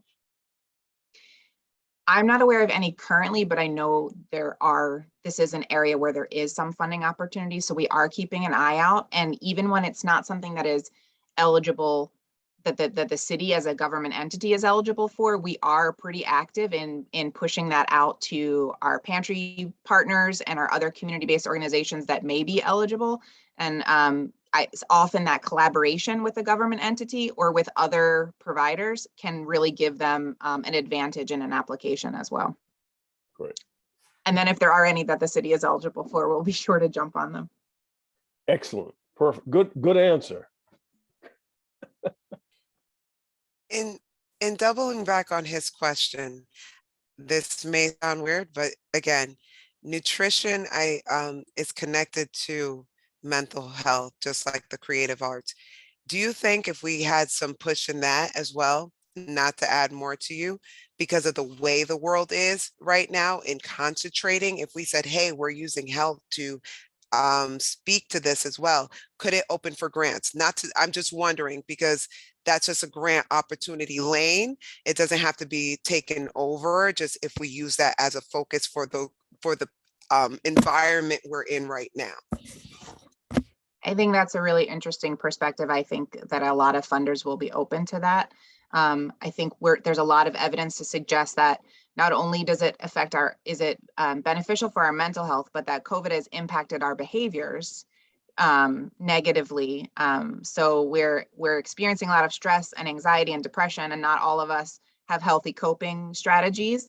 And so many of us are overindulging or zoning out, and so I think that both of those things are at play, right? That physical activity and good nutrition are going to help us with our any mental health challenges that we're having, and vice versa, that the mental health challenges that we've had have kind of maybe put a damper on our healthy habits. And so we have to come at it from both angles. So it's a good point. Okay. Awesome. Yeah, absolutely. Any other questions for our fantastic community health division team here? I want to thank Mr. Jonathan, Mr. Delgado for that amazing data and for walking us through that report. I really appreciate it this evening. It's a great report, and I look forward to seeing how this data-driven work will continue with especially the new ACS survey coming out. Teresa, it's fabulous work, and I'm so grateful you and Kelly were here tonight to speak to it. We know we have a lot of interest on this committee, not only in nutrition, so happy Nutrition Month, but also continually working on our food insecurity and just healthy access to healthy fruits and vegetables. That's kind of, as you said, the impetus for our conversation tonight. So thank you all so much. Thank you. Director Demore, is there anything else before we pass it off to Chief Daniels for the evening? No, thank you for having my team on, and really fortunate to have such an amazing team at the health department. So thank you. Excellent. Absolutely. Well, thank you all. I'll defer to Chief Daniels now, and if you all want to either sign off or turn off the camera, please, because we're running at 8:43. So, but thanks again. And Chief Daniels, you have the floor for. Thank you. Just trying to get rid of this last cough, so please forgive me. I just have a dry cough, and I have my Gatorade here, so trying to get rid of it. So, so thank you very much, and thank you to Deanna and the entire team.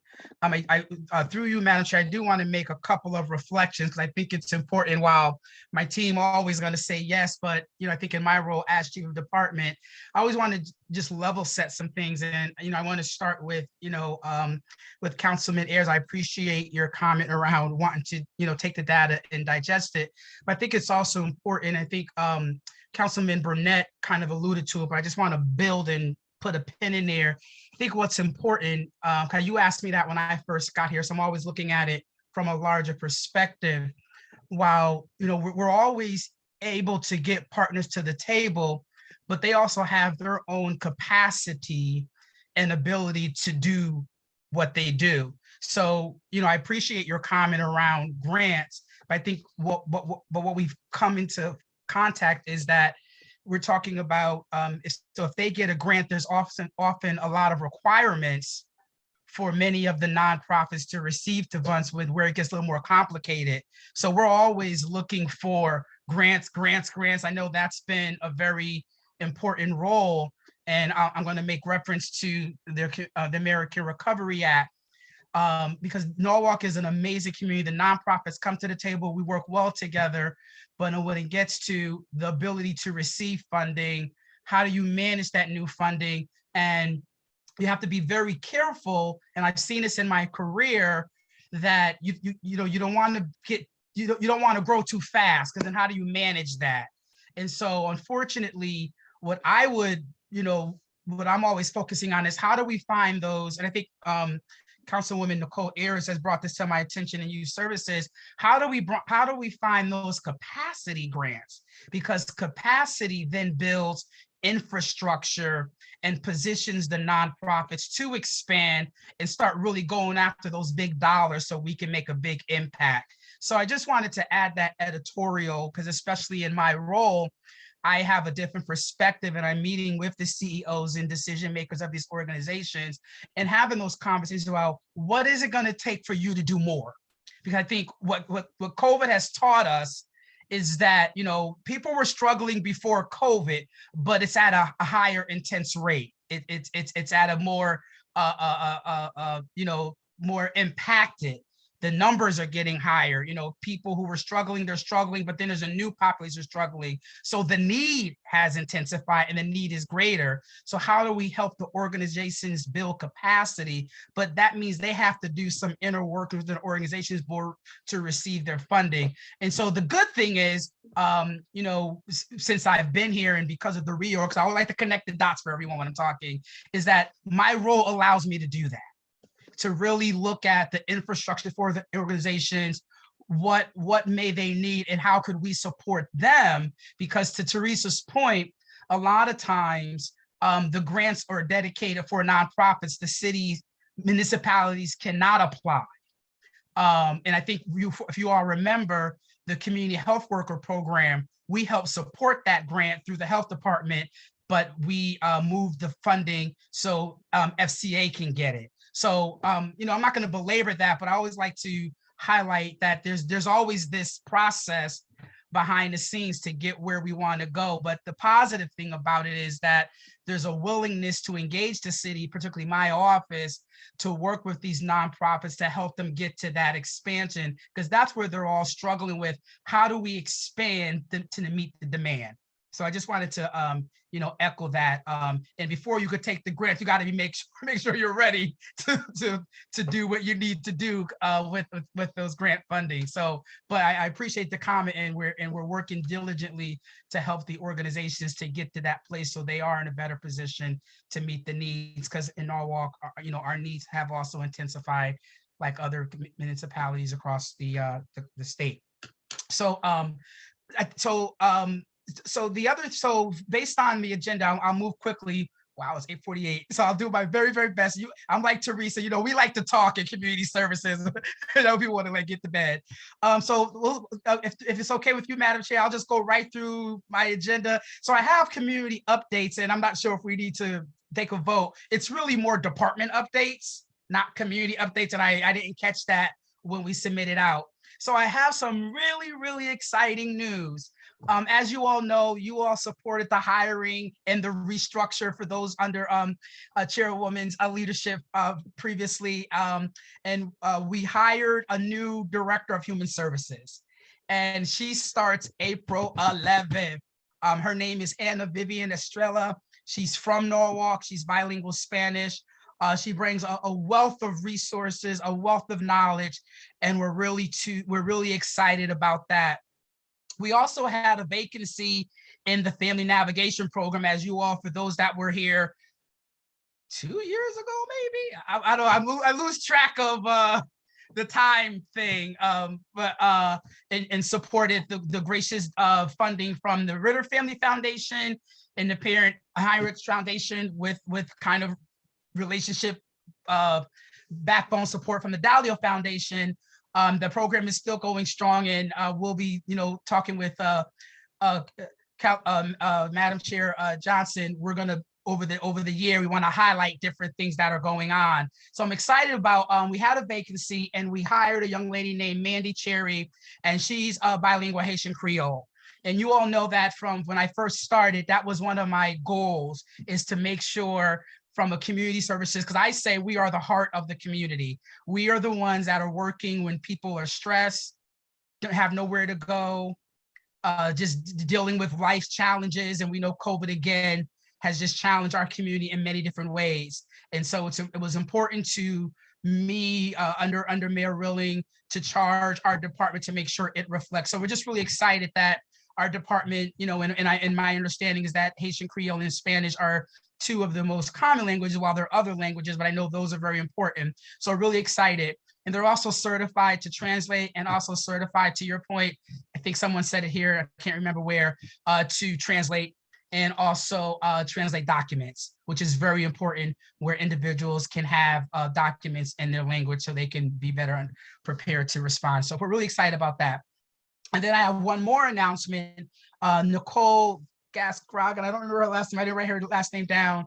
You all remember when I first got here, we're talking about almost 3 years ago, I advocated for the community resource hub, and we have 2 part-time community resource specialists. So we had a vacancy with COVID and all the different things that were challenged. And you all heard of the Great Resignation. People can choose where they want to work at now. So it took us some time, but we hired Nicole, and she's amazing. She's not Spanish, but she speaks Spanish. So we're really excited about that as well. So again, I just want to thank this committee for their continued support as we build the vision and identify the best way to use taxpayers' dollars to support our community. And I'm very sensitive to that, and I'm very aware of that. So I want to thank you for your support in that area.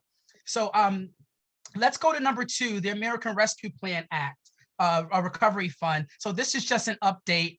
As you all know, the city received our share of dollars, and part of that some time ago, we presented the cabinet, the administration presented to you all, and part of that allocation is that my department put together a community, what is called the Community Recovery Fund, and I presented this to you all some time ago. So the application process has since closed on February 25th, and we have received 35 applications based on those categories: eviction prevention, homeless intervention, behavioral and mental health, which is a huge need, and it's consistent across the state, region, and national trends around the need for behavioral mental health. Early care education. I was just in a meeting this morning around the need for our little ones, and you all know I'm a proud dad of an 8-year-old and a 1-year-old, but our little ones are impacted by COVID as well. So I'm really excited that through this program, we have prioritized mental health services for our little ones, for our pre-K, our kindergartens, our Head Starts. Are really excited about that. And then workforce initiatives. Many of our residents lost employment, and it's important, and I'm going to show a slide. And I want to thank Mr. Delgado again for data. We're really using data to determine what we do and how we allocate resources. And we know that in Norwalk, we have a high population of residents that are in the hospitality sector. And we know that the hospitality sector has been hit tremendously. The landscape sector has been hit tremendously. And so they're stuck. While many of our residents have been able to bounce back and get employment other places, but for many of our residents, that's not their situation. Through our office, we're seeing individuals who are trying to still extend their unemployment services. As you all know, the early childhood is impacted with finding people. So these issues are still real. And, I want to at least, recognize what's happening in Ukraine, and we send our love and prayers. But also at the same time, here in our own community, we still have residents that are still struggling and still have nowhere to go, because you all know that my office facilitates the fair rent department, and residents are still getting evicted every single day in our city. And through this program, we're working with the landlord and that tenant to help negotiate and resolve so that that resident is not on out struggling. So the point is, the workforce initiative, we've been able to allocate dollars, and we're reviewing the proposals and looking for the best proposals, that programs and organizations to help Norwalkers get back to work, whether it's certifications, paying for certifications, paying for additional skill sets. So really excited about that. And then the last one is our youth. Providing services and providing those intervention services. So those are the 6 focus areas. We are reviewing them, and through our process, I'll be coming back to you all on April 20th, which is our next meeting, sharing our proposed recommendations for funding. As you all know, and to remind you that we have an independent review board for this particular process, a little bit different, but other programs we've identified subject matter experts to make recommendations, and I'll be coming before this committee to support our recommendations and move it to the Common Council so that we can then move forward with the mayor's signature to making contracts. So I'll be looking forward for that. Are there any questions about the American Recovery Plan Act, or specifically our program? Yes. Oh, I should be saying yes, I'm sorry. I'm in my facilitation role. Oh, no, we got it. We got it. I don't want to be in the way. Go for it. Go for it. Was that was Councilwoman Revelous? Yeah. So, I'm glad that I was actually asking this question because I'm part of the Black Caucus, and wondering and making sure that with my understanding of these fundings, and to get, correct me if I'm wrong, we really want to make sure that this is allocated to end up in the hands of the community, not just be another something that gets filtered into like operational costs, right? Like, so in comparing or really seeing where these funds should go and how in an equitable manner these funds can actually really make a change in the hands of residents that it's supposed to be here. All of those topics were great, and they should definitely be looked at. I'm just trying to again see how do those things translate in direct change in a financial way that goes into the hands of residents. That's a great question, and thank you for asking that. So part of the application process, there is a metric, a rubric that organizations have to say, okay, if this is what you're proposing, what evidence are you going to use that will let us know that you really are making an impact? What metrics are you using? And you have to prove it. So for those that have been on the webinars that I presented, I've said that, this just can't be a good idea because we think it's a good idea. You have to prove it. The other piece, Councilwoman Revelos, is that the federal government is also strongly recommending, and I'll say that because it's strongly recommended, it's not mandatory, that organizations are funded work very diligently to use evidence-based practices. So if there's models out there that say that if I intervene with intervention A, I get the output is intervention B because of the best practices or the evidence, that's what the federal government is urging. But then you point out equity, and I think it alludes back to the point I was making earlier with Councilman Burnett. We're also aware that every organization is different. So while the standard is the standard, but we do allow for some level of flexibility based on that organization and what they do. If they have a proven track record, we're just not going to cancel them out because they may not be able to clearly articulate what evidence is, but that's the resource that we provide. We also provide technical assistance that once they do get awarded, that we will be with them that whole year. They're not just, this is not a program where you get the money and you're off, we see you next year. No, this and this is federal dollars, so it's a little bit more complicated. There's monthly reporting, quarterly reporting, documentation. I'm gonna say it one more time, documentation, which hopefully speaks to the impact. Okay, and which is good, and because I do have a system there that they were talking about. If we need supports or whatever, how that facilitates in Norwalk, just for the way you're saying. Then secondly, I'm just going to throw this out there because being a part of NEON, which is the National Haitian American Elected Official Network, and being the first Haitian American elected on council, I do wanted to say something. To recognize a community that is the third largest here, but also you talk about, Ukraine, but this is a place that has been devastated repeatedly, right? And our community has seen a lot that they just get ignored. And it's not only Haiti, but it's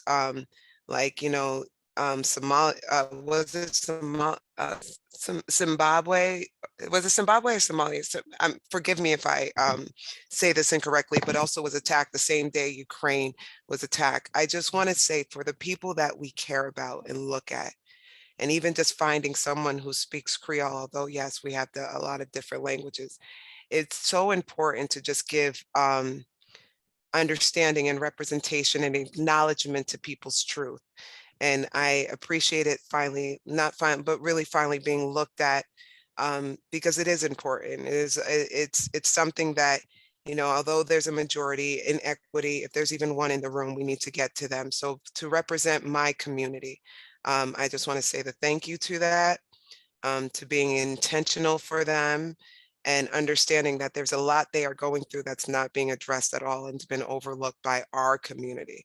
So being also the founder of the co-founder of the Haitian American Collaborative, which Norwalk has kindly partnered with, I just want to say thank you on those representations to have a representation for our community as well. Thank you very much, Councilwoman Revelos. I hope that, since I've been in this position, that has always been my mission since prior to even arriving in Norwalk, that especially in the social service, human service sector, that the individuals that work in these positions should most certainly reflect the community which it serves. That's a core value of mine, and I work to hit it to the extent that I can each and every time. In this case, we were very fortunate that we found a candidate who happens to be Haitian Creole. And we're just excited and elated about that. So thank you for that. And I will continue with that charge to make sure our team reflects diversity of this great city. Thank you. Okay, so what we're all waiting for, my team, I always encourage, we do slide decks. So I don't know how the other departments do, it's a little competition. We like slide decks. So I'm going to, if it's okay to you, Madam Chair, prepare my slide deck, and that would be my final task. Let me just get this up. Give me 1 minute. This is always that embarrassing moment because everybody's watching you and you're like, make sure everything works correctly. Give me 1 moment. Share screen. Got a lot of stuff up here, so I was trying to close other stuff before you all share. Okay. So let's start. Nope. Yeah. So can you all see that? Great. Yes. So I'm gonna so if it's okay with you, let me go through the slide deck and then I'll take questions because it's hard to see and read, and the faces are right in front of you, so it just doesn't. It's just crazy. But I want to thank Councilwoman Barbara Smith. I actually had this slide ready to go when you talked about seeing everything pulled together. And I just want to start to remind us, what is the mission of Norwalk's Community Services Department? And it is to increase and sustain the social well-being and health of all Norwalk residents, okay? The Community Services Department provides oversight and administrative support to departments. We unify initiatives and programs, which again, I'm really thankful and thank you all for supporting the decision to bring Health Department under this department as one. Administrative support to unify initiatives and programs that directly affect the social well-being and health of the residents of Norwalk and support the quality of life in Norwalk through the lifespan.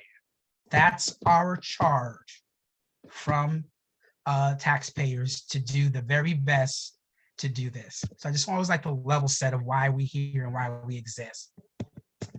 All right, let's go on to the next. Give me 1 moment. So just want to remind everyone, those that are watching, and I appreciate the comments and public comments, that when we started this work, these were the 4 main objectives, main goals, main deliverables, however you want to phrase it. And as everyone recalls or knows that now, is that we received a report from the Led by Us firm. It's important, from my department's perspective, that the report is certainly a tool to use, but based on the totality of the work plan, my department does see the report as incomplete, and I want to be very clear on that. I'm not suggesting that there's not good information in the report. I'm not suggesting that the report should not be used, but what I am saying very clearly is that from a department perspective and what the deliverables were asked, that the report that we all have been reviewing over the past 90 days is incomplete. It was also discussed to review and update the 1993. Well, if you read the report, that piece did not happen, because as you all know, we separated our contract. So there are still outstanding deliverables based on the original contract with the organization. And then phase 2, objective 3, I want to remind everyone, did not happen. And objective 4, the police interaction component did not happen. I'm not going to review the entire timeline, but we always got to put things in perspective. I most certainly understand and can empathize and feel the urgency, the frustration. I live this too every day, but I'll say it again. We are on the right course. This is a journey. And with respect to those that are saying, let's move it, I think we're right where we need to be, because what has come out of this, we're constantly reflecting, we're constantly thinking, and we're constantly working to get this thing right. And so I'm not going to go over the slide deck because I presented to you all, to this committee back in January, if you recall. What I do want to spend time is, the end of the year to here, because there is a timeline and things are happening. And sometimes we forget what has happened, because sometimes I forget what happened last week. So as you recall, January, which I presented this slide deck, we were preparing to release the analysis report. And my department recommended, because we separated the contract with the consultant, that we wanted to hire a facilitator to gain community feedback and recommendations to complete the current work plan. And then we released the document. It went before this committee, and this committee, there was some disagreement. Let's have transparency, because that's what people wanted to hear around what my office has recommended, and the concern around is this direction that we need to go, because with any contract, according to our charter, the Common Council has to approve the contract. And so we reviewed the report. Mayor Rilling attended. My department proposed a facilitator, but this committee is like, we're not sure we want to go in that direction. But then something happened. Members of this community services committee called the city to consider a DEI officer to be embedded in the city. And that changed kind of the trajectory of where we might go, where we think we should go, and what we think those next steps are. So then what happened? March, and we're exactly where we need to be. Yesterday, because of that meeting, Mayor Rilling has accepted that particular call to action, or that appeal from members of this council, to strongly consider a DEI officer. And Mayor Rilling has charged me to move forward on that appeal, or that call to action, to look into the DEI officer position and what that all entails. Last night, and I don't know who had a chance to watch it, we presented, Mayor Rilling and myself presented a budget for DEI officer to the BET. And so tonight is about a discussion with the Community Services Committee for preliminary next steps. If you recall, back in January 19th, these were what those next steps are. However, again, because of the DEI officer, we put a pause. Well, there was agreement to put a pause on what my department is recommending, because the committee has suggested, or members of the committee, I should say, has suggested that there's a DEI officer. I have gone on record saying that my office has led this work, but this is not my office's full-time responsibility. And this committee, members of this committee has suggested then, well, let's get someone in full-time, hence the DEI officer. So what has happened in the last 30 days from the May meeting? I want to pull up this slide, because I think, again, anytime we do something, you got to look at what's real in our community. And I just thought this was interesting. I don't know how many folks really know this. I would also encourage those listening and members of this committee to look, and I can provide it for you, the most recent Councilman Burnett 2021. So it's last year, the Norwalk Equity Profile. And I can't remember how many pages, I don't remember that part. But what I can tell you is that Norwalk has changed. 51% of our city is made up of people of color. The town's population has increased by 6.5% since 2010. That's big. And you can see what the racial makeup in Connecticut. The Puma is, and I had the notes and I didn't write it down. It's Norwalk, Westport, Wilton. It's made up of like the greater Norwalk area, and then what is in Norwalk. And in this slide itself from 2020, based on the most recent data, but the report was filed 2021. You can see 49%, and it's a comparison of 10 years. 49% white, 12% Black, 30% Latino, Asian, etc. So I think that's important. So I add this slide because we know who's in our community and we know where we can do better. And so the proposal to hire a DEIB, depending some, I do a lot of writing. So depending on, let me unshare my slide deck. So depending on where you go, diversity, equity, and inclusion, and the B stands for belonging. And it is our desire to move forward. I know Councilman Burnett was at the meeting. It appears that it looks favorable to get support because it's going to cost money. And we put forth a budget to the BET. It's being looked upon favorable. Mayor Ruling has really encouraged or requested that the BET support this, and we find the dollars to do that. And that process is happening. I can't say where it's approval now, because I know there's still other process, and we'll lean on our seasoned council leaders about what happens next, but we're moving in the right direction.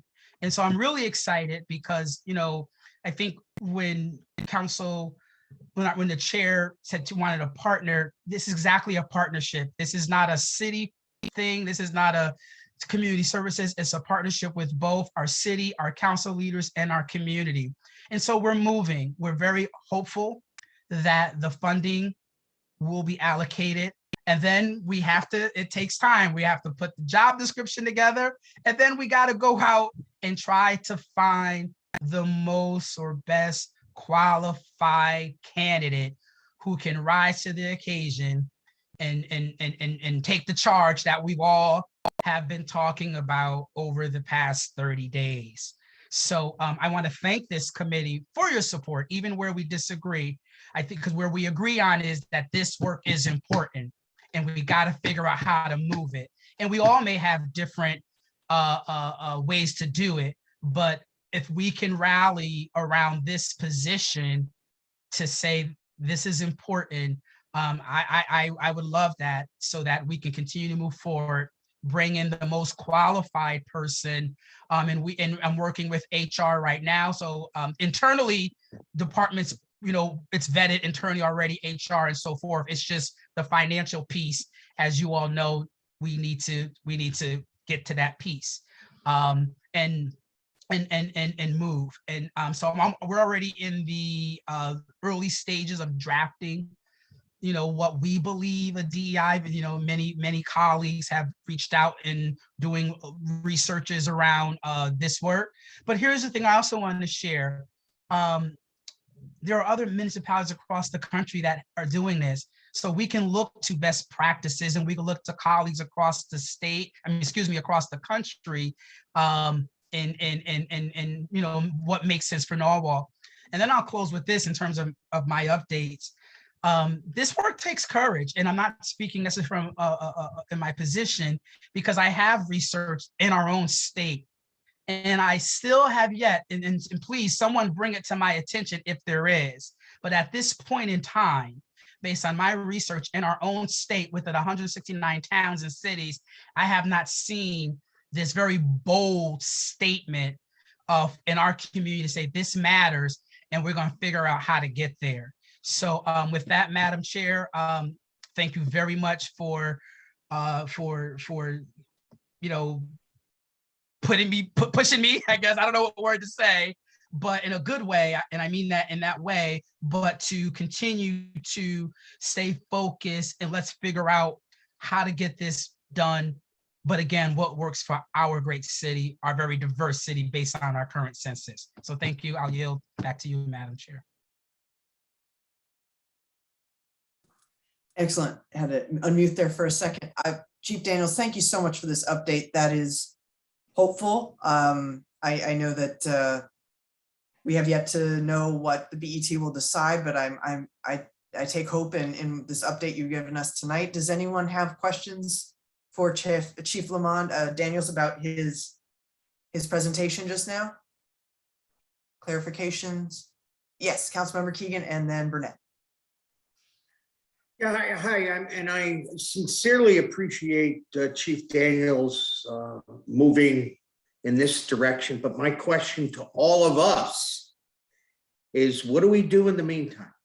This is going to take a long time to get off the ground, as it should. This is going to be a very important position, but there has to be something that we can do in the meantime to get this whole initiative moving, in the right direction, just from our committee. And I'm just looking for suggestions. So I know we have to do something. I feel like we have to do something. Absolutely. And I think we maybe just spend a little bit of time talking next steps tonight. That could be helpful too. Thank you, Councilmember Keegan. Councilmember Burnett and then Ayers. Thank you, Chair Johnson. Chief Daniels, this is great news. It's a really important, huge step forward. It sets a foundation that we can move forward with a DEIB officer here in Norwalk. But I do want to send caution that just because we get the approval to have a DEIB officer, people should not feel comfortable that all problems will be resolved by this one individual. I think this individual's work is to create an uncomfortable situation to bring about positive change. So this is only a huge first step forward. It sets a very positive floor, but it is not the ceiling, because there is so much more work to be done. But this is a very important step to move towards bringing about change. So I applaud you for your efforts. I applaud the mayor for the initiative to bring this to the BET. Fingers crossed that it will be funded, and we can start the good work. But again, the uncomfortable good work is yet to be done to bring about a difference here in Norwalk. Thank you, Councilmember Burnett. Absolutely. Councilmember Ayers. Thank you, Madam Chair. Again, I would like to echo the congratulations and just well wishes and thank yous to Chief Daniels. I am so much pain right now, y'all. I'm so sorry. For the very good work that he has done thus far. But I really want to take some time to first address some things that were brought up in public comment, and then maybe say something to what my colleague, Councilman Keegan just asked the question. I agree with my colleague, Councilperson Burnett, to say that this is a first step. And sometimes in history, first steps are usually really the most important step because it gets things moving. I agree with my colleague when he says that we should not overload the basket, that we should not fill the basket, all the eggs in the basket, and then expect that we're going to have this wonderful breakfast. I agree with all those things. I also would say that we have to make sure as council people that as these job descriptions are written, as this person is, or this position is identified, that this person is sitting in the right place. Placement of this DEI or DEIB officer is as crucial as funding the office. What are you simply saying, Nicole? This person does not need to be stuck in a department where they're answering to someone that there might be some issues in that department. This person needs to be directly answering to the mayor so that the concerns of internally what's going on in cities' departments are addressed by the chief, which is the mayor. We do not want this person to be stuck in a department and we're limiting their productivity because they have someone to answer to, and that person might be part of the larger scheme of what is going on and not getting us to where we want to go. So I want my colleagues to process that and to think about that. In addition, when we ask the question, what else could we do or what should we be doing? Several things. One, you keep pushing the ball. Keep pushing. You keep moving, you keep working on it. You keep it at the forefront of conversation. This cannot be a soundbite. You're talking about radical change. You're talking about rethinking and reteaching and reimagining how people live and work and interact and process information. You have to keep it at the forefront of conversations. That's what the first thing that we should be doing as elected officials. We should continue to make sure that we are advocating and seeking community partners and community agencies to do some of this little work. Me and Chief Daniels differ a little bit when he talks about the document that we have in front of me. I think the document is enough to move. I know that some of the work has not been completed because we didn't get to certain stages, but I think that there's enough in that document and there's enough in previous documents for us to move that work. So I would really strongly encourage some of our community agencies and groups to start doing some of this low-level work. And it is hard work. I also would encourage that we begin to make more partnerships with educational entities and institutions in Fairfield County. We are surrounded by places of higher education. Why are we now not tapping in to those places of higher education and asking them to help us on a community level do some of this work? They are skilled. They have departments that can help us do some of this work. And a lot of that work would be covered by them through whatever grant process they use or whatever, process the universities use to do the work. As a graduate student who is getting a doctorate degree, I am required to do a certain amount of research. I am required to do a certain amount of work that is a part of my degree. Every university around us have doctorate level degree programs. So why are we not tapping into that resource to do some of this work? So those are a few things I think to answer to my council colleagues' question of what should we be doing now. We got to keep the conversation. We have to continue to have the conversation. We also, even in the body of the 15 of us, we need to be open, honest, and equitable in the conversations that we have amongst ourselves about what's going on with us. And are we really a representation of the people we are elected to represent? That's a hard question. I don't have the answer, but we need to start the conversation with ourselves and then have those conversations morph in different ways and in different places in the community. So I hope I kind of threw something in there, a lot of food to think about, a lot of food of thought, I should say. Mr. Daniels, thank you again for your diligent work. But I really will hope that we take this position and put this position in a place that it can be as effective as it possibly can be and not bury it in somebody's department. Thank you, Madam Chair. Thank you very much, Council Member Ayers. Councilwoman Revolus. Okay, so to double back, first I want to say to the people, to the people that spoke earlier, I actually missed a meeting that I as they talked, I was like, damn it, I missed that meeting. And I apologize because I really was wanting to be a part.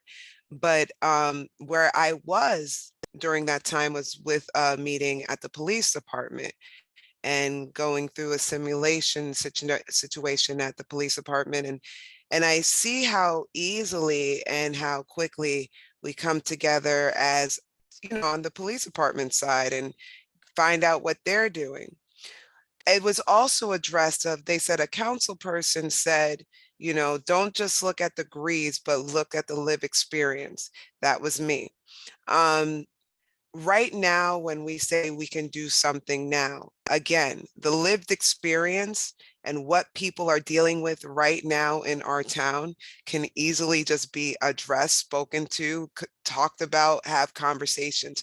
If I could sit there and have a simulation set up with a police department who did, it was a great thing to go through there, and what I saw was great work. Again, I wanted to see that simulation show how the community feels or deals with the police instead of just the police, and how they deal with the community. Why can't those same meetings be done with the people who are at points to what we're trying to change? Why aren't those conversations just brought up? I'm not going to overlook the fact of the doctorate degree or the places we can go, but your lived experience here is going to be the fueling force of what continues these reports, what continues our movements, what continues that hire, and then that hires work after that. Our start is our residents. Our start is the people who deal with the problems the most. Our start is where our hand-to-hand interactions with the police officer may get a little bit out of whack. It's also a place where our police officers can hopefully come to our community in a more of like a civil way, like not to say they're not, but as a resident type of way, just not in uniforms, but to hear the complaints of the residents that are here and what's going on. The start is right here. The start is our people, okay? The resources that we collaborate around it, most definitely. But there's already a start, you know what I mean? And I think we just overlook or run away from just going to cause and effect. And our cause and our stakeholders and our people are right here. There could be innovations from people's frustrations that we're not even looking into because we're not talking to them directly. Just like walk into any place, have a conversation, and pick that up. There's so much that could just be lit by conversing with our community here that I don't know why we just overlook that. With a report that I'm a little bit with heirs, I do understand what Chief Daniels is saying, a bit being incomplete. I felt that way from what I read it, but we do have enough data points to start. We have the people that live here who have told you about those data points, who we started to converse with, who led by us spoke to, right? How do we converse with them? And we can move. There are the low-hanging fruits that we're already doing, like walkability. Go. You know what I mean? There's just so many things that we can kind of go. So our start for Councilman Keegan of what we can do now is, again, just addressing those, like the last time I said before, addressing the things that we already have in place that are being addressed, right? There was a lot of things on that report that we are working on right now. Get those committees, put them into the environment, speak, work, talk, go, get their affiliations that they need. There's a lot of it that we already have resources that once we get a hire can then connect to, right? So there is a way to go. There is a way to start. It's just sometimes, not to say you do this, but sometimes we get stuck in being this bubble in representing, but not just going to the people we represent, if that makes sense. Councilwoman Rose, thank you. You bring up a very important point that I kind of want to circle back to when we talk next steps as well. And I see Councilwoman Smith's hand. Yes, thank you, Chair Johnson. Just to agree with Ms. Ayers about the placement for the Diversity and Equity Officer. In fact, she and I talked the other day about, maybe in human resources, that person should live in human resources, but certainly needs to, react and respond directly to the mayor, answer directly to no one else. So I completely agree with that. And I was also thinking, just in terms of, what can we do now? Maybe just a first step is to look at what we are doing now, like Ms. Revolus just said, and perhaps in our next meeting, Mr. Daniels, just a deep dive on what we are currently doing. You have so many partnerships with, so many of the nonprofits and houses of worship, also, with Norwalk Acts. There really is a lot being done. I wonder too, if maybe having Chief Kohalwick present to this committee, I know that he's talked about this a great deal in public safety, but now, we're talking about this initiative, right? And so, where are we with the police department and some of the concerns that the communities had there? So maybe that might be something we could do next steps. And just to double back on what Councilwoman Smith said, there's also something about dealing with the chief that I actually overheard that I didn't think of before. But when you talk to the police department administratively, that's administratively. But how much of the officers who are actually just dealing on the grounds are we talking to and bringing to the table? Because administrative, they're very governmental, but how do the people who's actually on the ground, like how do we get a normal, just everyday cop who works, and what is their engagement, right? Because it could be a little more raw and it could be a little more transparent about the interactions, not only on the street, but within. You know what I mean? That could be frustrations to the cops or whatever. So I also just want to bring that idea out to maybe, yes, we can speak to our chief, but I think we only and always speak to our chief. How can we just randomly pick cops to speak to? Yeah. Can I just also say, and you guys know I love you in a special place. We tend to, when we have these types of conversations, we tend to always, or sometimes, or often, bring it to police and community, which is a very large part of social justice and equality and all that stuff. But I do not want us to sell ourselves short to think that those are the only areas of inequality and injustice. I do not have a problem with that type of conversation of the chief and community. I don't. But when we are talking about a DEI or a DEIB person, we are saying we are making a commitment as a community, as a city, to say we are hiring somebody with taxpayer money to come and drastically look at every system we have, not just one. Why use walkability? We want them to look at everything. We want them to look at walkability. We want them to look at the police. We want them to look at the quality of food. We want them to look at housing. We want them to look at job sustainability. We want them to even look at physically where people live. Yep. And so all of that has to do with equality and injustice. We also want to say that I believe one of the public speakers or public comments touched on this.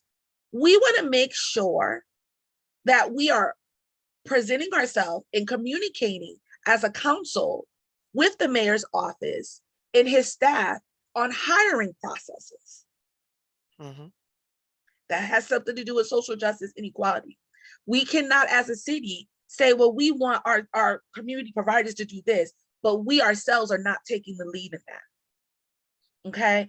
And so, not that I'm against anything that my colleagues have said, I just want to really make sure that we're not narrowing the conversation so much that we leave out a whole lot of things. We need to be looking at gender salaries between genders. Are we doing the right thing in that endeavor? This is a big pie, colleagues. This is a big thing that I need you to, really take in and make sure that we're in the right step, in the right tone. And I appreciate, again, Mr. Daniels, but this is out of the scope of his job. We are elected to give governance, and we are elected to give policies and procedures. And this is what we need to do around the topic of inequality, social justice, and things of this manner. I know that we're going to talk about probably at another meeting, because the time is nigh, about where we're going to do about ordinance. That's another piece of it. It's not its own separate thing. It's just another piece of it. The commission is a piece of this. The DEI is a piece of this. The community part is a piece of this. So you will get tired of me, but I will consistently bring the meter to center. I don't want us to go too far right, and I don't want us to go too far left. I will consistently bring the meter to center so that we are making sure that the scope of what we're looking at is broad and not narrow. Just to double back, I'm so sorry, I'll shut up, but just to double back, like, for example, I brought this up and going back to the community aspect, right? What things that we're dealing with already, because this actually happened. I saw this right today. Let's say we're talking about environmental situation, right? As a part, that's why I said walkability first, because it's a part, right? We're handling that. We already know that we have a system where people are calling in to report things that they don't like, whether it be, air quality or the sidewalk or whatever. We can receive the data points from our customer service or from our, DOP or I'm sorry if I'm saying it wrong, but we can get these information right now. This is happening right now. They call in, Meadow Street is too dusty, whatever. And this already is a data point on where are our most calls coming from? What is the situation? How are the companies that are around it affecting the environments that they're in? How are the people that are being affected by the environments they're in? Like, there are data points. We could literally just call like City Hall right now and get that. We have that, get that. You said that we do hold the data on when it's flooding. So again, how do we expand on that? Because we already have that here. So just to double back on what Ms. Ayers is saying, there's a lot of it, in particularly, again, to bring the low-hanging fruit that we're already addressing, and that there's spaces and places that we can already start, because it's there. It's already being handled. We just need to take it to that next level. That's it. Excellent. Any other comments? I want to follow up with some of my own. Maybe now's my time I'll kind of jump off what you just said, Councilwoman Revelous and Ayers too. I think another part of this DEI or DAIB officer certainly is going to be doing, for lack of a better term, like equity audits in our internal government, and are the quality of services equal and accessible to all? And the language line obviously plays into that, and its access, its usage, the work within the city government about hiring. I know some of our public comment tonight talked about, like, do we recruit from HBCUs, for example, or how is it that we're making sure to be intentional about diversifying City Hall staff if we see that there are discrepancies and disproportionality there, right? And so I think, back to Councilman Keegan's point, we know we need, and you two, everybody, actually, we need to go out in the community. I was going to say you two, Councilman Revelous, but everybody, like, we need to go out in the community before we even start drafting this ordinance, right? That's the part about that I'm kind of getting tripped up on, because I talked with, just to update everybody publicly, I talked with Chair Shanahan of Ordinance a couple times over the past 2 weeks to say, how do we proceed in this one section of the initiative, since it's going to involve them? And it sounds like their ordinance committee could be prepared to have us all come visit them for their next meeting to kind of speak and debrief and kind of begin the conversation there. But I think that what we would also need to do is make sure that we, in order to talk about the focus of the ordinance, the scope of its work, we need to talk to the community. So my kind of rhetorical question tonight to everybody is, like, who should we contact? Certainly the people led by us contacted would be a good list to start, but I think I'm just posing the question where I think this committee might play a role in this work in that way. Right, we're going to need to talk with the community. And so in some ways I'm calling out to the public right now, like a call for participation, like we want to hear from you about this too. And you can email us, of course. So some committee members here may want to be centrally involved in this and the early first draft, and I kind of open that up to anybody here on the committee willing to join me, obviously, in doing that.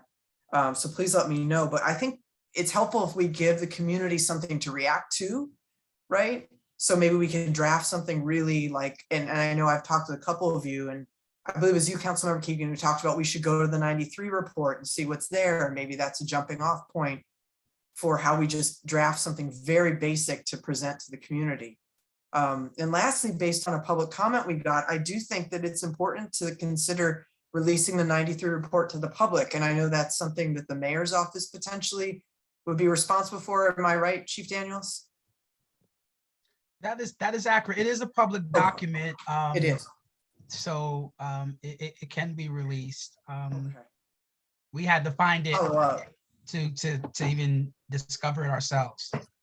Okay, cool. Then maybe I'll follow up with the mayor's office about that with your support, if that's all right, to inquire, because we certainly times tonight. Yeah. So I'm thinking, what are our discussion items around this initiative for April and May, right? That's kind of what I'm thinking right now. So I'd really love the committee's help in sorting that out for next steps. And at 9:42, maybe it's not the best time for us to throw out ideas, but I think, yeah, if anybody has any response to what I just said, I would love to hear it. Yeah, Councilwoman Regulus, thank you. The one thing, and again, not to keep long, but I would just say as representatives, the same way we go to the community to ask for votes, like we know how to go, we know how to be in places to sit and talk to people. We know how to come to doors and knock. We know how to, the same way we go out for people's votes are the same way we should be talking about this right now. The same way we should be going back to our constituents, to our districts and saying, hey, when I knocked here for your vote, thank you, now I'm here. This is an initiative we're talking about right now. How does it affect you? You know what I mean? This is one of the things of being here that I just don't understand, why we always know how to go to the community for votes, but nothing else. The exact same things of just sitting sitting at a diner, I'm sorry, or even an eatery with a thing saying we're district B and C here, come talk to us. Cause we do it for votes. Why is that not what we do to communicate, period? You know? Can I please just support what my colleague is saying? I would phrase it a little differently. Sorry. No, you do not apologize. You do not apologize. I would phrase it a little differently. And Chairperson Johnson, what I would say is we are now going to go into the community and get this information. Okay. I don't think there's anything wrong with what you said. I think it is a point that we need to hear. Sometimes we get a little too comfortable in our seats. Everybody need to have some walking shoes. I think, offline, you can kind of organize how we're going to do this. And it should not just be the people who are represented in this committee, but it should be the council at large going out and getting this information, because the work that is going to be done is going to impact every person in this city, and even people who have not yet decided to live in this city. So I would encourage you to do some organization. You might want to do it as a community meeting. You might want to do it as, I don't know about door knocking, because I don't know if there's some state laws around that, but whatever your mechanism or vehicle to do it, you want it to be you want it to be intergenerational. You want it to reach all demographics and economics. And you've already publicly done a call to response, not a call to action, but you're calling people to respond to us seeking information of this ordinance. You would start with a community meeting, and the weather is going to be on our side in a couple of days or a week or so. So you could essentially have these community meetings outside. and just give people the opportunity to weigh in on what they feel the ordinance should be. You have a start time, you have a, we're gonna do it for 30 days, whatever. I'm just throwing that out, however you want to organize it. And then that will give you enough information to then sit down with the ordinance and say, this is what we have gleaned from talking to the people who this is going to impact. And you could go from there. And you could do it in multiple, you might want to do a survey. Everybody doesn't do service. So you can address it in multiple ways. But what I want to push on everybody is to act, to do something. Just don't sit here and wait for hallelujah to come. You are the hallelujah right now. The Calvary's not coming. This is the Calvary. And so the Calvary then has to go out and seek people. The Calvary then has to go out and feed, and do all of that hands-on work that makes government, local government, so impactful into people's lives. Mhm. Lastly, I'll say the most reactive thing I ever did was a random cookout. And I got the most engagement just by randomly putting up grills and putting out food and nothing else. And I had the most engagement in my district ever. And that was just being a representative. Before a council, before commissioner, just being a representative on DTC, just a cookout. That's awesome. It's like, I think the food element always helps, but I think that the community element around that is what's most important, right? And I'm hearing a lot of I think these are really good things we have to think on. Chief Daniels, I'm going to follow up with you. I think I want to follow up with all of you individually. And we could even talk as a group, as long as it's not too many of us at a time, to make sure that we keep these ideas that you've all proposed in the mix as we're doing this, and then taking it, kind of being the proselytizing, if I use the word correctly, to our colleagues, who aren't on this committee. But we, to your point, we need to keep this moving, and now we're kind of at a crucial point, because we've got to do some work before I think we can honestly put together a quality ordinance. Yes, Councilwoman Smith. Yeah, I just wanted to make a recommendation, actually, is perhaps a mayor's town hall in order to get community engagement. If I think back to the beginning of COVID and then, when he was doing those town halls, and then there was, after George Floyd, there were a lot of town halls. There was so much engagement there. And I think that might be a good way to start. Just a recommendation. I think we'll need multiple prong approach here for sure. And that would be, I think, of all of the ways we could engage, the town halls seem to get most engagement, just because of the press around them and the fact the mayor's there. I really appreciate all the people who've stayed this long. I see some people had to go because we're late, and so, but that engagement piece, like you mentioned, is really key. Councilwoman Smith, any final comments? Because we're nearing the witching hour. I'm about to say motion. Yeah. Yeah. Any final comments? All right, we have a lot to follow up on with each other, and I'll follow up with you, Chief Daniels. Any final comments? Last call. No, I didn't see any hand signals. All right. There's a motion to adjourn. All right, the motion to on the floor. All in favor? All right. Well, thank you all so much. It was a long one, but we covered a lot of great things, and I appreciate you all very much on multiple levels for that. Have a good night all, and be well, all right? Thank you. Good night, everyone. Night.